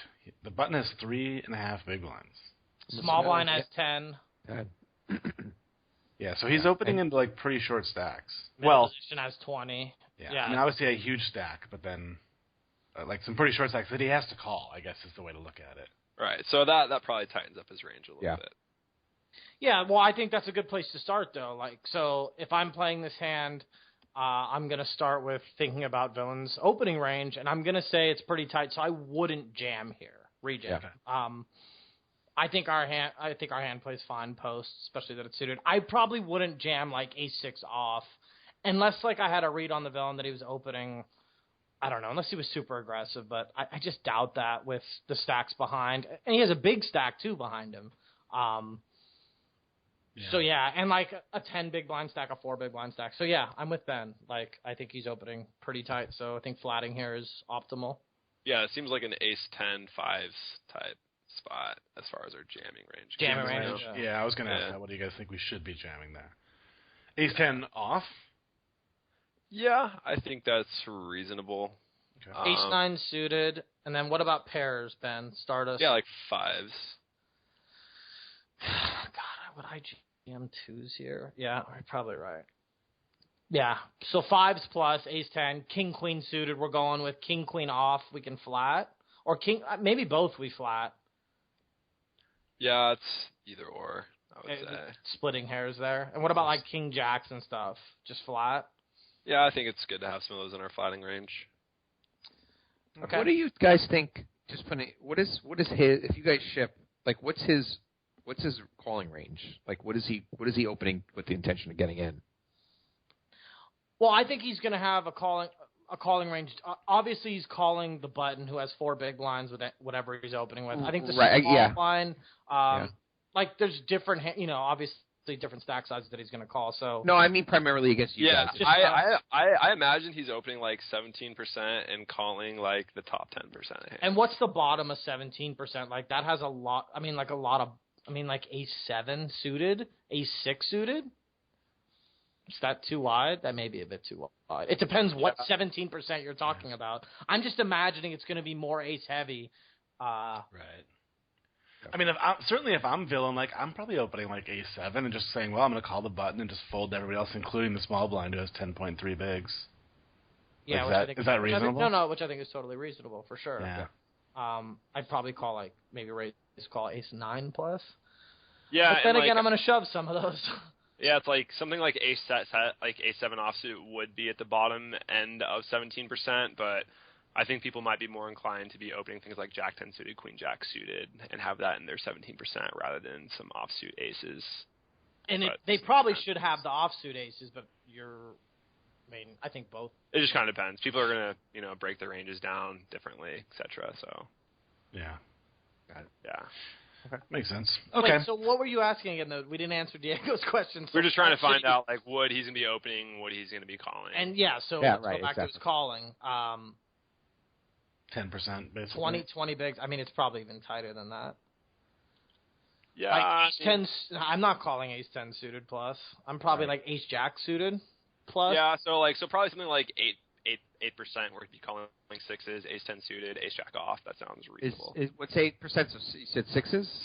Yeah. Okay. Yeah, that's where it felt to me like 8s feel good, 7s start to feel not so great, and 6s where I start looking at cutting the range off. Mm. Okay.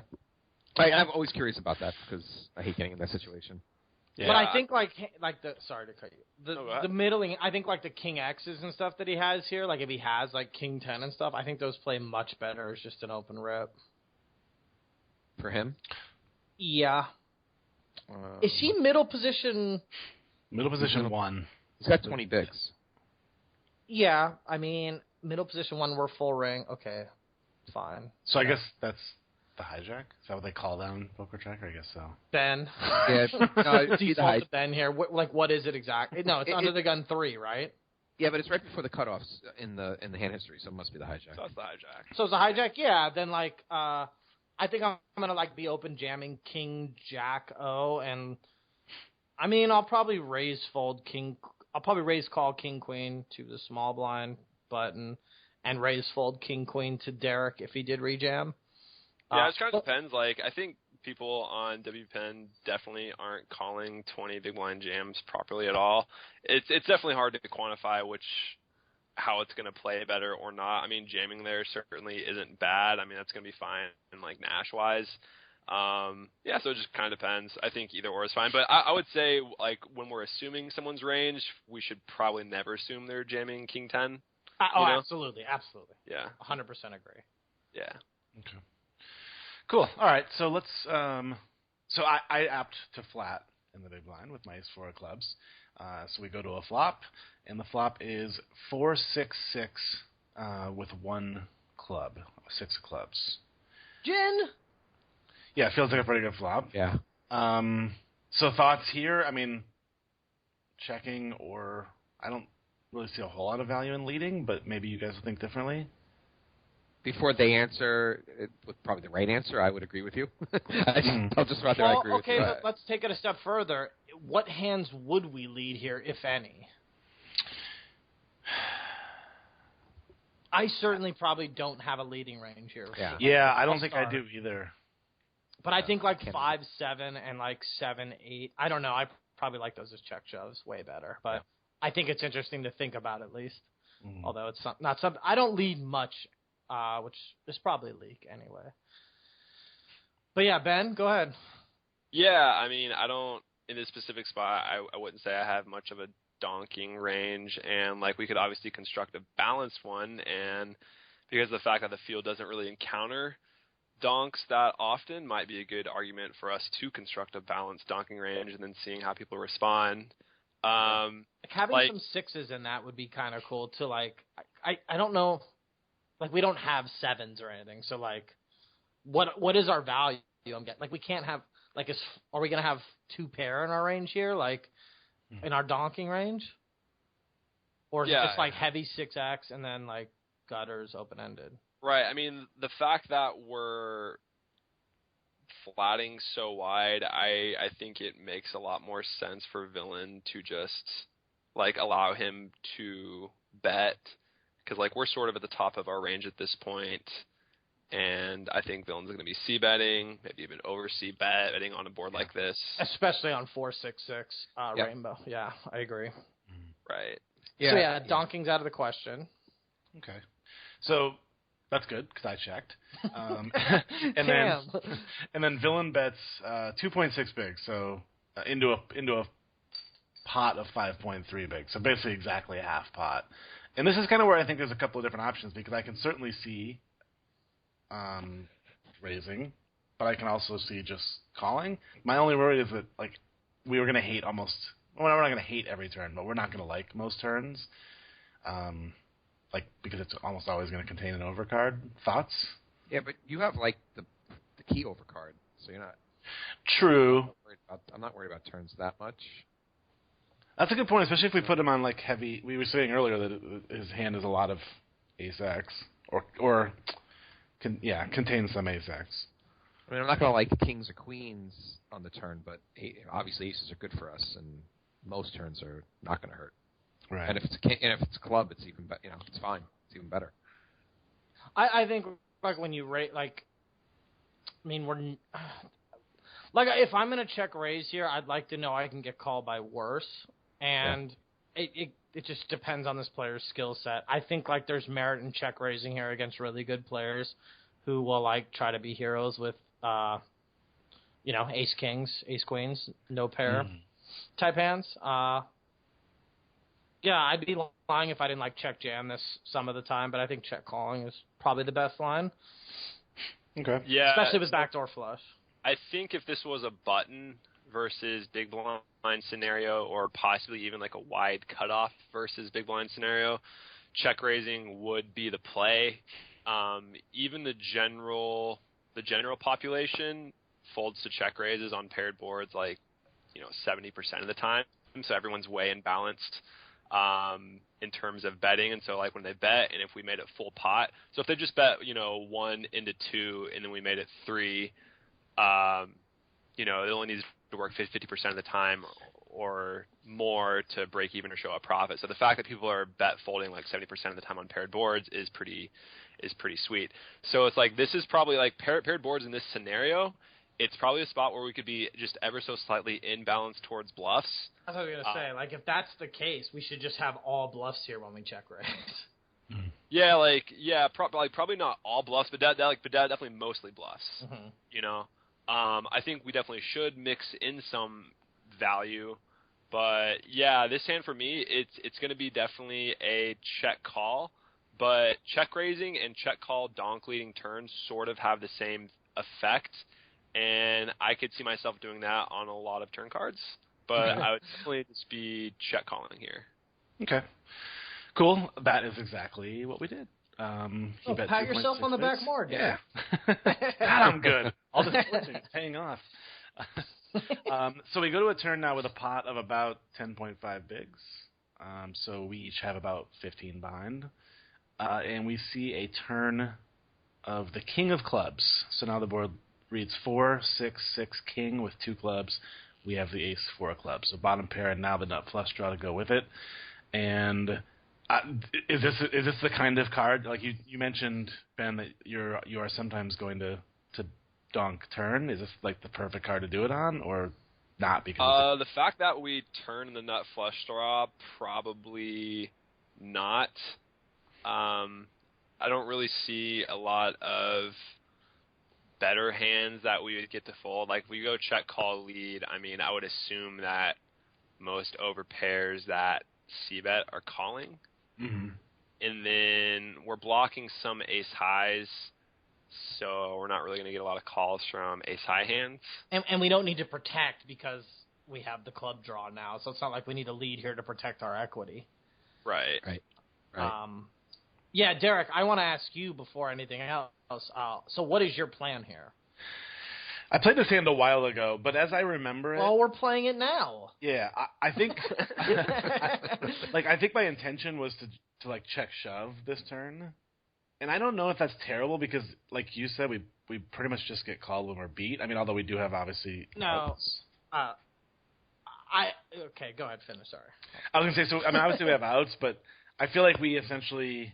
Well, no, that's not true. We probably do fold out a lot of, like, middling pairs and stuff, like 5s and 8s and stuff, possibly, when we check jam. A lot of those are going to check back is the problem. Yeah.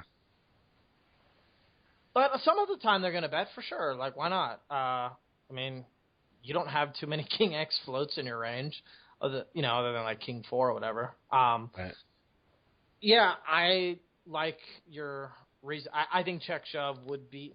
I don't know. I'm kind of torn here. Like, I kind of like check shoving because we can get better to fold and we can protect our equity. And if we get called and we're beat, we have a ton of equity. I have a feeling Ben's going to say check call again.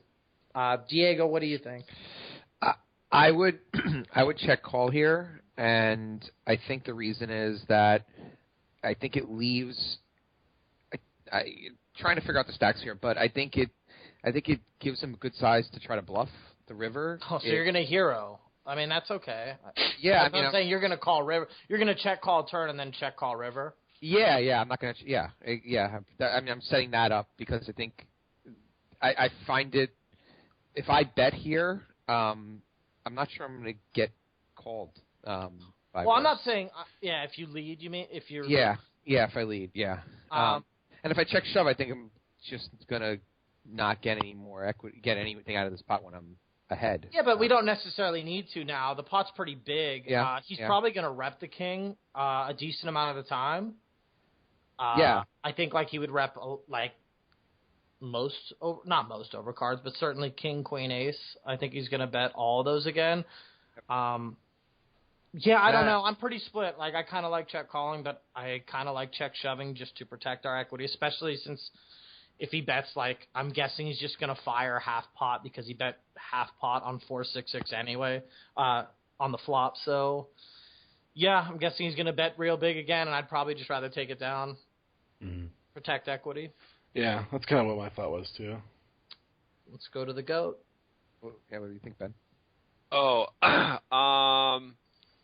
I think check shove is reasonable, though I'm guessing a lot of mid pairs are checking back, like Marc said. I don't imagine a lot of ace highs, which is the vast majority of his range. I don't imagine a lot of ace highs are going bet. I would think those are likely to check the flop and likely to check the turn. Like, people just aren't double barreling ace highs that frequently here because they have that much showdown value. Yeah. So depending on how he is splitting his range, like, he doesn't have that many bluff combinations because, again, 18% looks a little bit differently. If he has a lot of ace X, then, he's going to end up checking with showdown. But his few bluff combos that do make it here are things like, Jack 10 suited, Queen Jack suited, 10 Jack suited. So yeah, those are the hands that he could be firing. I don't know if people generally get kind of gun shy on paired boards on the turn, so I imagine they'd only be continuing with the suited combos, like the ones that do even make on a king. I don't know if I agree. A king, I feel like. Yeah, I don't know. Like, I'm not sure. But yeah, and that's if their 18% is distributed that way. Yeah. Because aside from that, it's like a lot of their range is just pairs, ace X, and then kings, like king queen, king jack, king 10. Yeah. So that kind of sucks for us. So like that card, even though it's a club, isn't that great. But yeah, I actually don't really hate check shoving because I think it's pretty reasonable, and I think a lot of second pair hands should be betting, like, you know, 10s, 9s, 8s.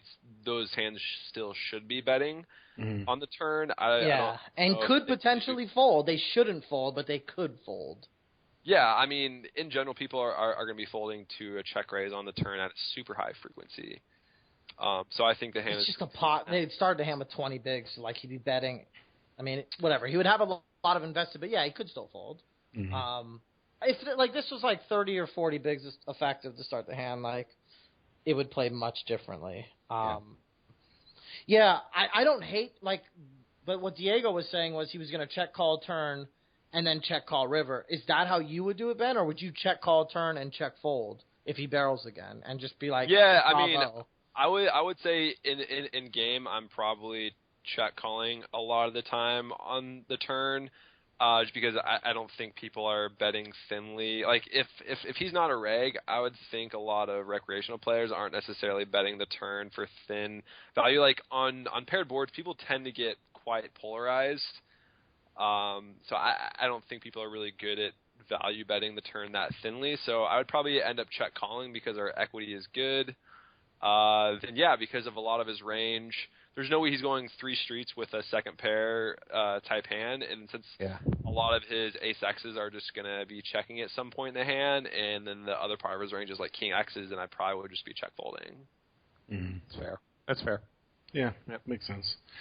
Well, villain does check behind, for better or worse. So we go to actually, before we go to the river, what do you does that? Now we have more information. What does that tell us about his range? Like if you're a villain, are you checking back some kings here because you don't think you can get 3 streets? I would say a lot of unknowns are checking back a lot of their range. Like, yeah, I think they're checking back a lot of pocket pairs that are under the king, and even a lot of king X's. Yeah. Okay. Yeah, that's kind of what I was thinking as well. Like, I just think he has a really heavy checking range, and his bluffing range is probably just a lot of the broadways that he does have in his opening range that are flush draws, and maybe some percentage of just like the bluffs, like, you know, queen jack of non-flush draw, like Marc said. Right. Okay, makes sense. Okay, so the river. So we still have about 10.5 big blinds in the pot, and the river is the 5 of diamonds, so essentially a brick. So it's 4, 6, 6, king 5, 2 clubs. The flush draw did not come in for us. And it's on us. So not to get too far ahead, but I check here. But I'm actually kind of wondering if maybe we should lead. No. No? Never. No, never. Check, pray, he checks back, basically, or check fold. Like, I mean, it's really hard for someone to triple barrel this as a bluff, like, especially off the stack. Well, he went. I went check. But like, what's his sizing on the river? He bets half pot, 5.2 bigs. Okay, yeah. So I think I'm either folding or check shoving because a lot of his range is. He has 5 bigs behind. Oh, okay. Yeah, I'm just gonna fold. No, he'll have 10 bigs behind. 10 bigs behind. 10 bigs. Or was he the middle position with 18 bigs? 20 bigs, yeah. 20 bigs. So he would have 5.2. Yeah, okay, so he has like 9 or 10. Okay, yeah, so he would have like 9 or 10 back. Yeah, and like I think half pot is probably just not a sizing that we're going to see a lot of bluffs from. Usually it's going to be a little bit bigger. And yeah, I'm not really in the business of trying to get people to fold top pair and, you know, a $30 American tournament. Right. Not in this spot at least. Yeah, and the bet line is like super top pair heavy line. It's just we see it so often and we pay it off so often. Or I used to pay it off all the time, and I was like, this is just like standard reg line. Like, and I think it's a good value bet with like 10s. I'm not sure this guy's good enough to value bet like 10s here. But it would be a good. I mean, he should have gone 3. Yeah, like I think most people, whenever they do bet and then check, I mean, most of their range again, like his ace X combos, they're just going to be checking once there's really no reason for him to bet. So it's either has, like, the vast majority of his range is, like, it's 90% constructed of middling pairs and King X, and he has, like, some 5 to 10% of Jack 10 suited and Queen Jack suited that he didn't decide to bet on the turn. Yeah, this would be a very weird line to take as a bluff. Like, absurdly weird. Yeah, so it really just seems like a check fold. Okay. Yep, makes sense. I don't remember what I did, so sorry. I'm pretty sure I folded. Yeah, I would, if I'm a betting man, and I would bet that you fold. We can bet that if anyone wants. Yeah, I agree. So I thought this was kind of interesting again because I feel like there were a couple different options on different streets, but also because I think I left the hand feeling like I had a couple of streets to win the pot on, and then by the river I felt like there was no way for me to win it, and I wasn't sure if that was like a failure on my part. You know what I mean? No, I think it's one of those hands that psychologically wise we could just end up feeling a lot of attachment because, like, oh, we flopped a pair, oh, we have the nut flush draw, and it's like, oh, we have to fold. You know, it's like early on in the hand we have some attachment, like, okay, sweet, you know, we're going to win this hand, and then when it just doesn't happen, then sometimes we want to make bad calls or just bad calculations, and we just end up, you know, traging off some equity. Yeah. But, you know, it's important not to, you know, have some sort of attachment to the result. Agreed. Cool. All right. That was that one. Diego, you want to tackle the next hand? Sure. Let me bring it up. It is... Yeah, the next one is Jack. Yeah. You see that? It is posted by Wager 9? Yep. Okay, I got it. Loading up. Okay, great. So this is a live tournament. So first off, it's posted in the TP forum, and the title of the thread is JJ out of position facing a 3-bet from lag reg with 150 big blinds. So all kinds of messy shit going on there. November like 20th. Everything there was like, oh god, this is going to be a lot to think of. It was November 25th of last year, just so it's easy to find. Yep, and there's a lot, and there's a decent amount of replies on it. So, okay, so it's a live tournament. Blinds are 2550. He says here the effective stack was 7,500, which is what he had. Villain covers with almost double that. So I'm not sure what tournament this is and what the buy-in is, unfortunately, but that's that's a little bit of history. Some history on the villain. He says they have an antagonistic history. He's a taggish reg who's not afraid to 3-bet in position, especially versus him. And he says he's a good player and not straightforward. And the hero... Pretty good description, actually. Yeah, it's good details. And the hero says his image is that he's active and aggressive. I will just pause there for a second because I feel like people always think their image is active and aggressive, and I mean I'm not even not ripping on the poster here. I always hear, but are we really as active and aggressive as we think we are to other people, or are we just like being active and we think everyone notices that and people who play live more? I'd love to hear your take. Yeah, on it depends. I mean, like, KB might perceive, you know, being a 2015 as active, and, like, you know, for Marc to be active, he has to be playing a 50-30 or something like that. Right. So, you know, it really just kind of depends. You know. I do feel if we showed out, if we if we bluffed, we triple barrel bluffed, and then I threw our hand into the muck, I would say that, like pre-Annie or something like that, I would say our image was ag. Yep. I mean, opening Queen 8 off from the cutoff. I mean, I have 50-50 on it. Like, sure, I think someone like some like live reg would be like, wow, you opened Queen 8 off, like. Yeah. So I dig it, I guess. Yeah. Okay. Yeah, I just want to pause there. Yeah, I know. I think it's a good question, actually. Yeah. And some of it's recency effect too. That's what I've learned from my limited live experience. You know, like there's times where you start to think somebody's pretty aggro, but then you kind of really think about it, like, wait, he didn't play a hand for like 3 hours, and now he's opened like 4 in a row, but maybe he just got a rush of cards, you know? Yeah. Right. So, yeah. Also assuming that the other person is even paying attention to our Yeah. That's yeah, it's a whole nother deal. What's wrong with an iPad grinder? Nothing, as long as you're not doing DFS on it while you're playing poker. Well, I won't be able to. Okay, so yeah, so I wanted to just check in on that. So to your point, Mark, I'm guessing you got that from the post because he says he just showed down Queen 8 off. So if you didn't, that's an amazing coincidence that you used that as your example. No, wow, you're really tuned into this poker thing. Yeah, he just showed off Queen 8 off from the that he raised from the cutoff, and he says his image is likely laggish at the point. Okay, I mean, I wouldn't put a lot of stock in that. I'll say that. So. I wouldn't either. I think that's one of the reasons why I asked it too. I just think people overestimate how much people are paying attention to what they do. Yeah. Especially at 25.50. Right. Like, how many hands could they have reasonably played here? But whatever. We can move on. So that's the setup.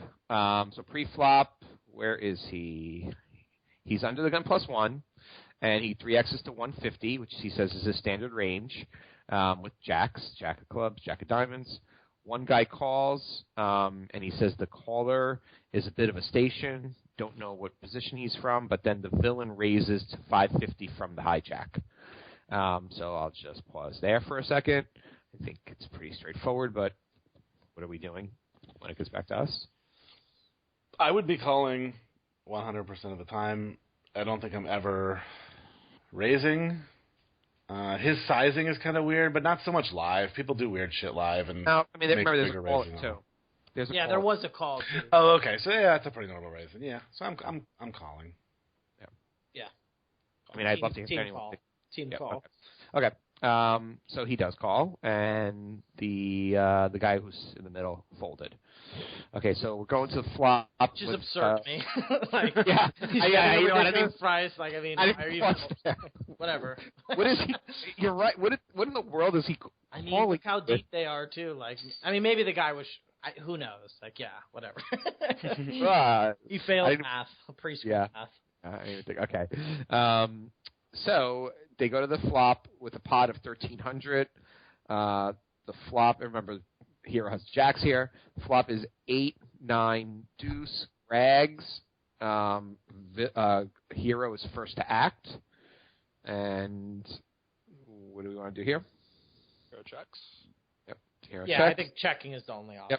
Yep. Yeah, agreed. Yeah, and I think probably the more interesting streets are later are more interesting. But villain bets 650 into the 1350, and the hero just calls. Are we all good with that? Yeah, I think that's good. Raising is going to force him to play relatively well. We're not really getting value from much of anything we beat, except for maybe pocket tens. And then we're getting just like a lot of, ace jack, ace queen, ace king hands to probably fold. So yeah, we want to keep his bluffs in here. And plus, if he's really out of line, which I guess he could be if he's trying to ISO the flatter with like a wide, it's like a weird linear value range, like, with something like, ace 10 suited, which some, weird live people will do, or, king 9 suited or something like that, then yeah, we just definitely want to call. Yep. Yeah. Okay. And so then, so he does call, and the turn is the 4 of diamonds. So now we've literally got all suits on the board, and it's 8, 9, deuce, 4. Okay, so here, do we want to lead, or are we going to let the villain bet, and then I presume call? What are your thoughts? I'm definitely checking. Like, I'm still worried that we're beat, that we could be beat, and I don't want to, I'm not going to get in an absurd amount of big blinds with one pair. So, yeah, I'm just going to check, and hopefully he just keeps bluffing, or... Yeah, if he checks back, I'm actually pretty happy too. If he bets, I'm not excited about it, to be honest. Yeah.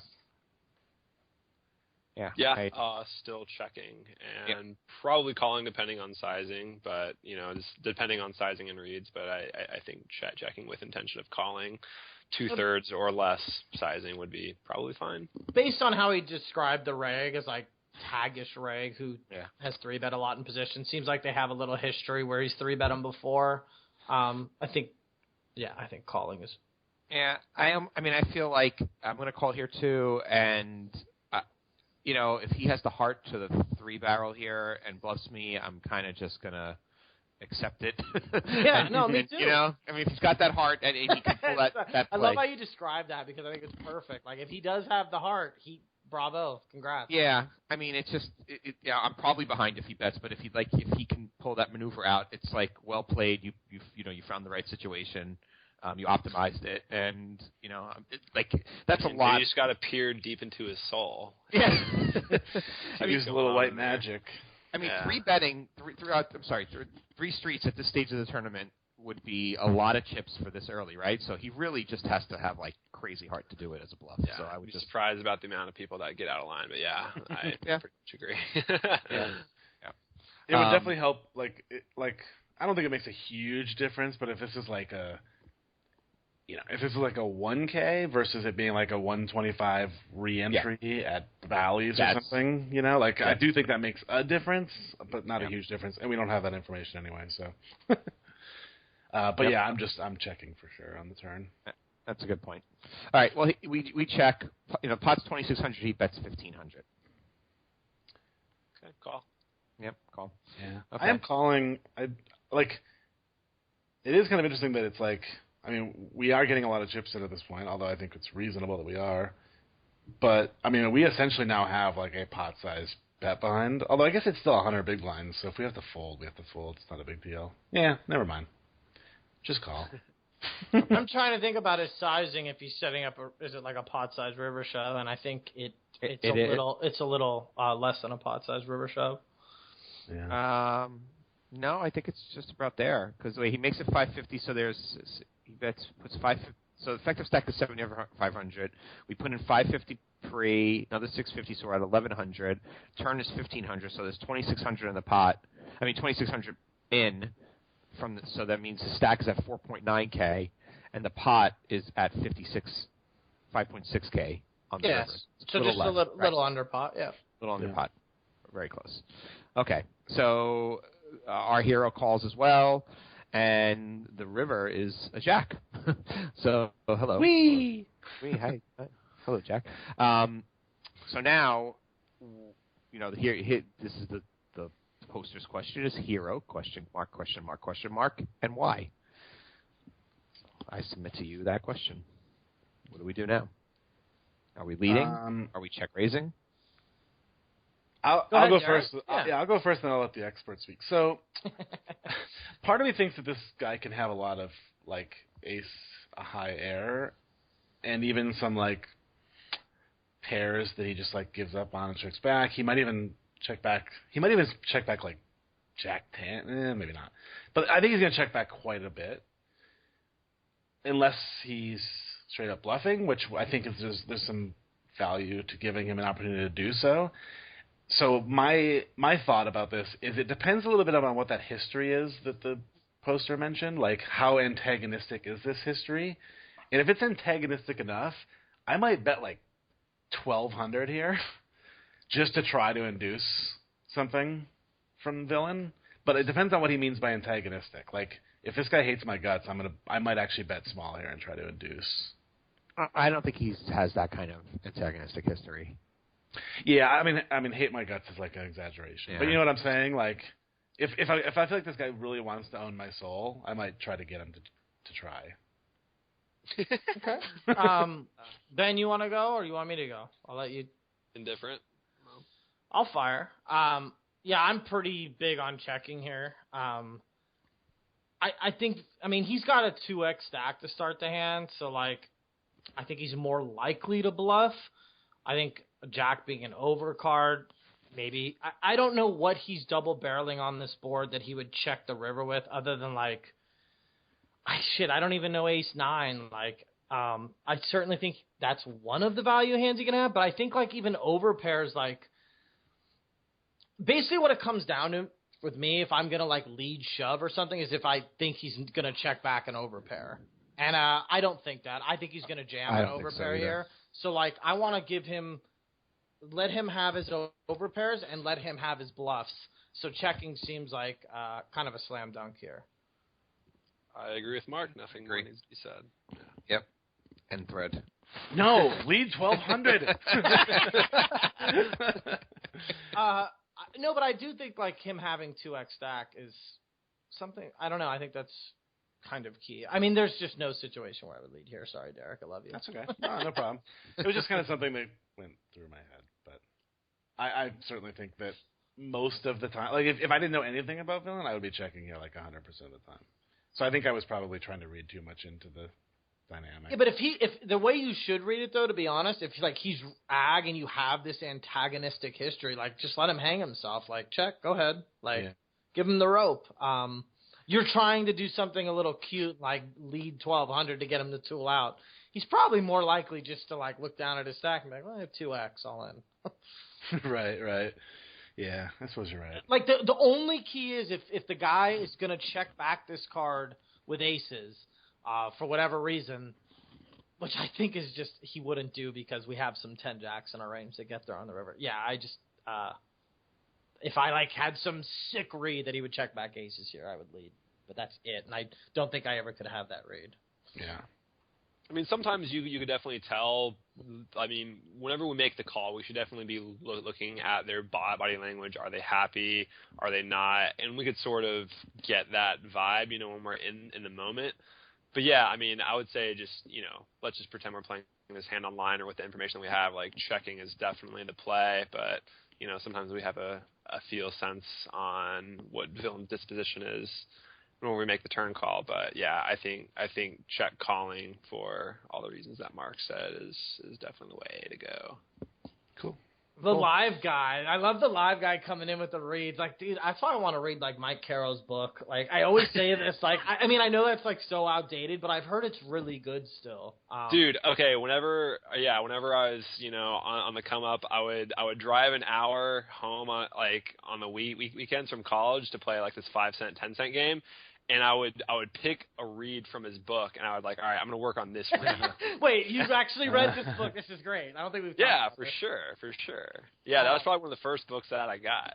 Dude, I have some great texts from you from live events where you text me like, oh, this dude scratched his right eyebrow. No, it's not exactly like that, but you have come with some, like, sick live tell stuff where I'm just like, damn, like, I'm just there like, damn, all right, what does my HUD tell me to do? It's definitely something that I think is underrated for sure. It's just like live tells. I feel like I can tell if someone's mad or something. I don't know. I feel like I have a decent read live.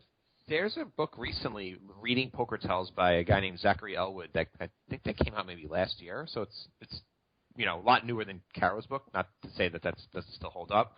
But I read that last year. It's actually from 2012.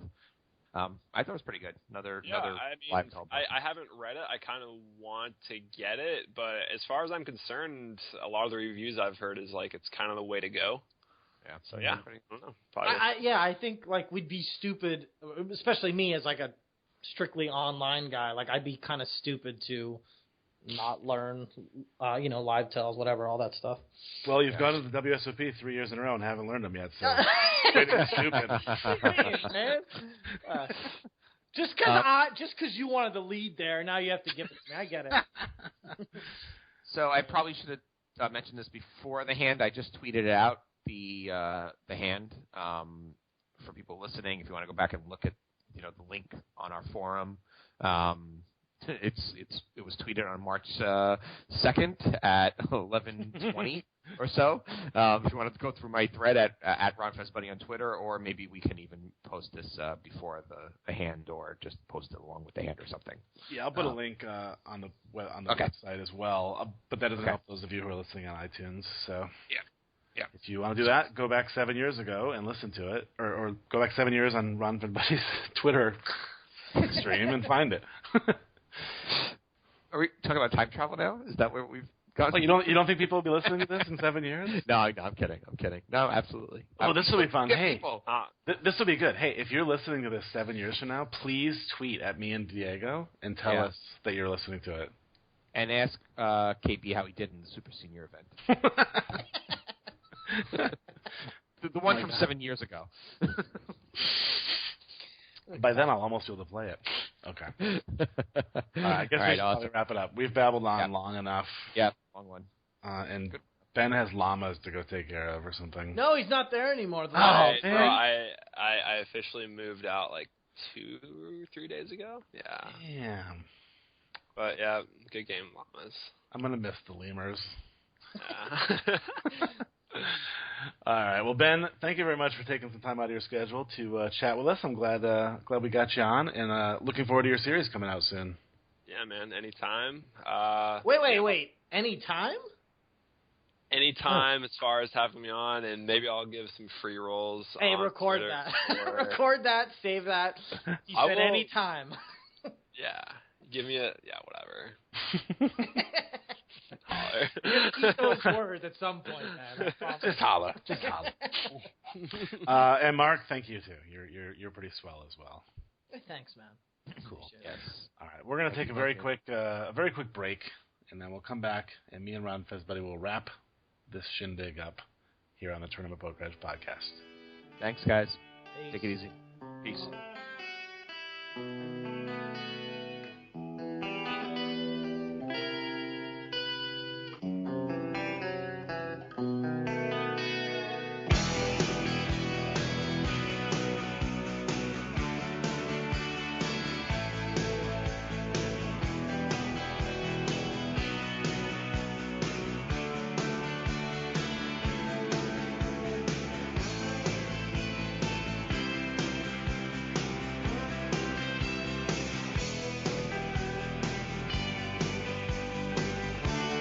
There was a real thin line between right or wrong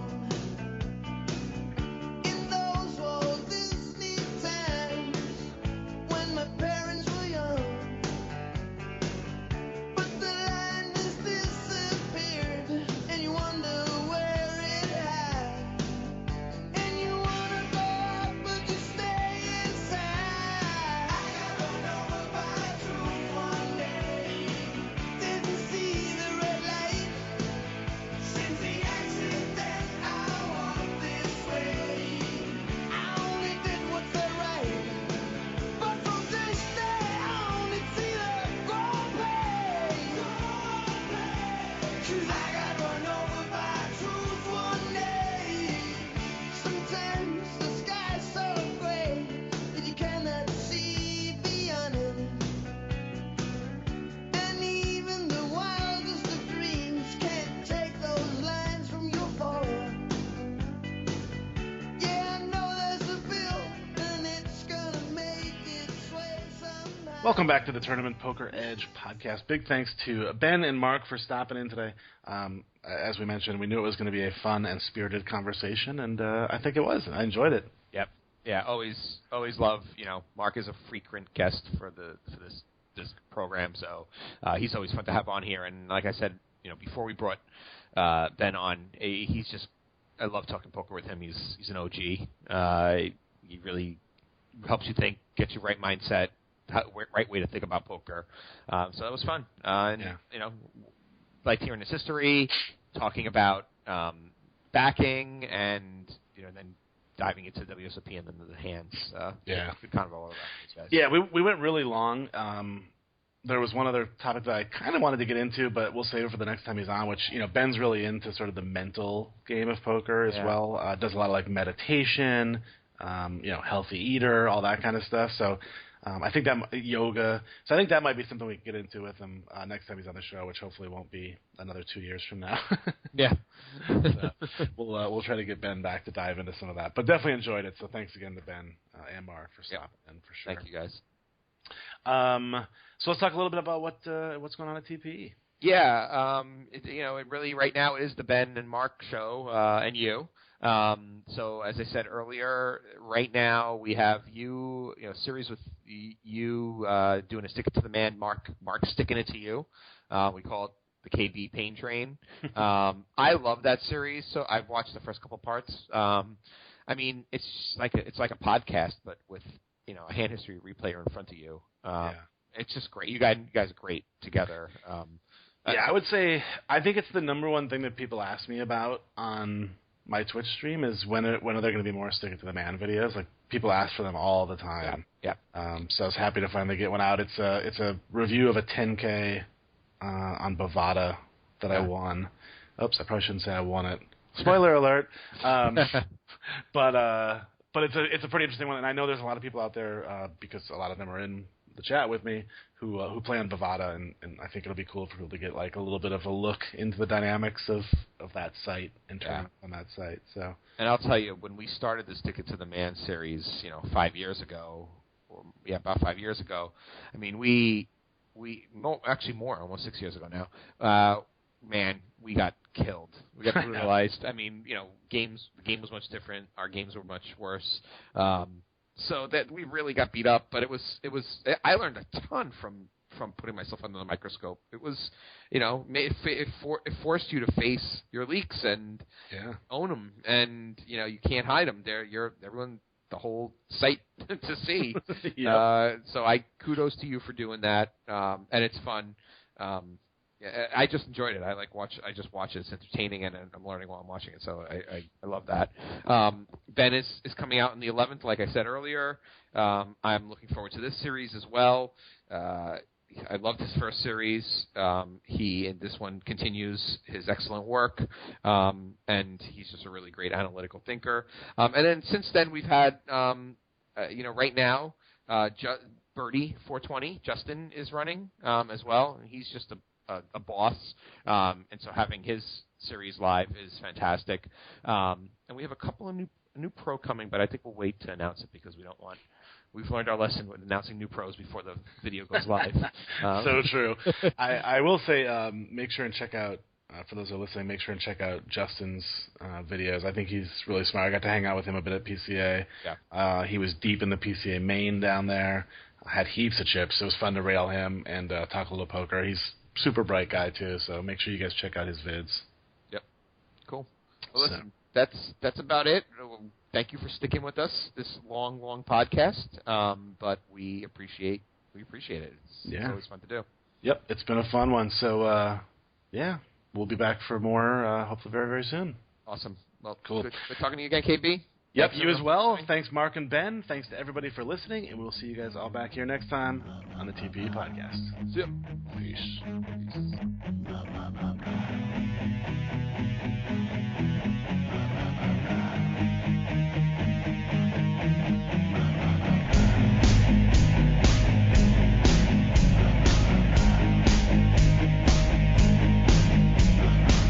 I wanna hold them like they do in Texas Plays.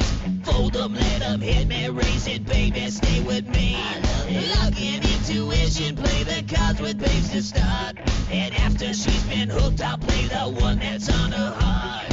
Oh, whoa, whoa, whoa, whoa. I'll get her heart, show her what I got. Oh, whoa, whoa, whoa, whoa. I'll get her heart, show her what I got. Carry my, no she can't read a mile. Poker face, she's got to love nobody. Carry my, no she can't read a mile. Poker face, she's got to love nobody. Poker face, poker face. Poker face, poker face. I wanna roll with her, a hard pair we will be. While little gambling is fun when you're with me. Russian roulette is not the same without a gun. And baby, when it's love, it's not rough, it isn't fun. Oh, whoa, whoa, whoa, whoa. I'll get her heart, show her what I got. Oh, whoa, whoa, whoa, whoa. I'll get her heart, show her what I got. Carry my, no she can't read a mile. Poker face, she's got to love nobody. Carry my, no she can't read a mile. Poker face, she's got to love nobody. Poker face, poker face. Poker face, poker face.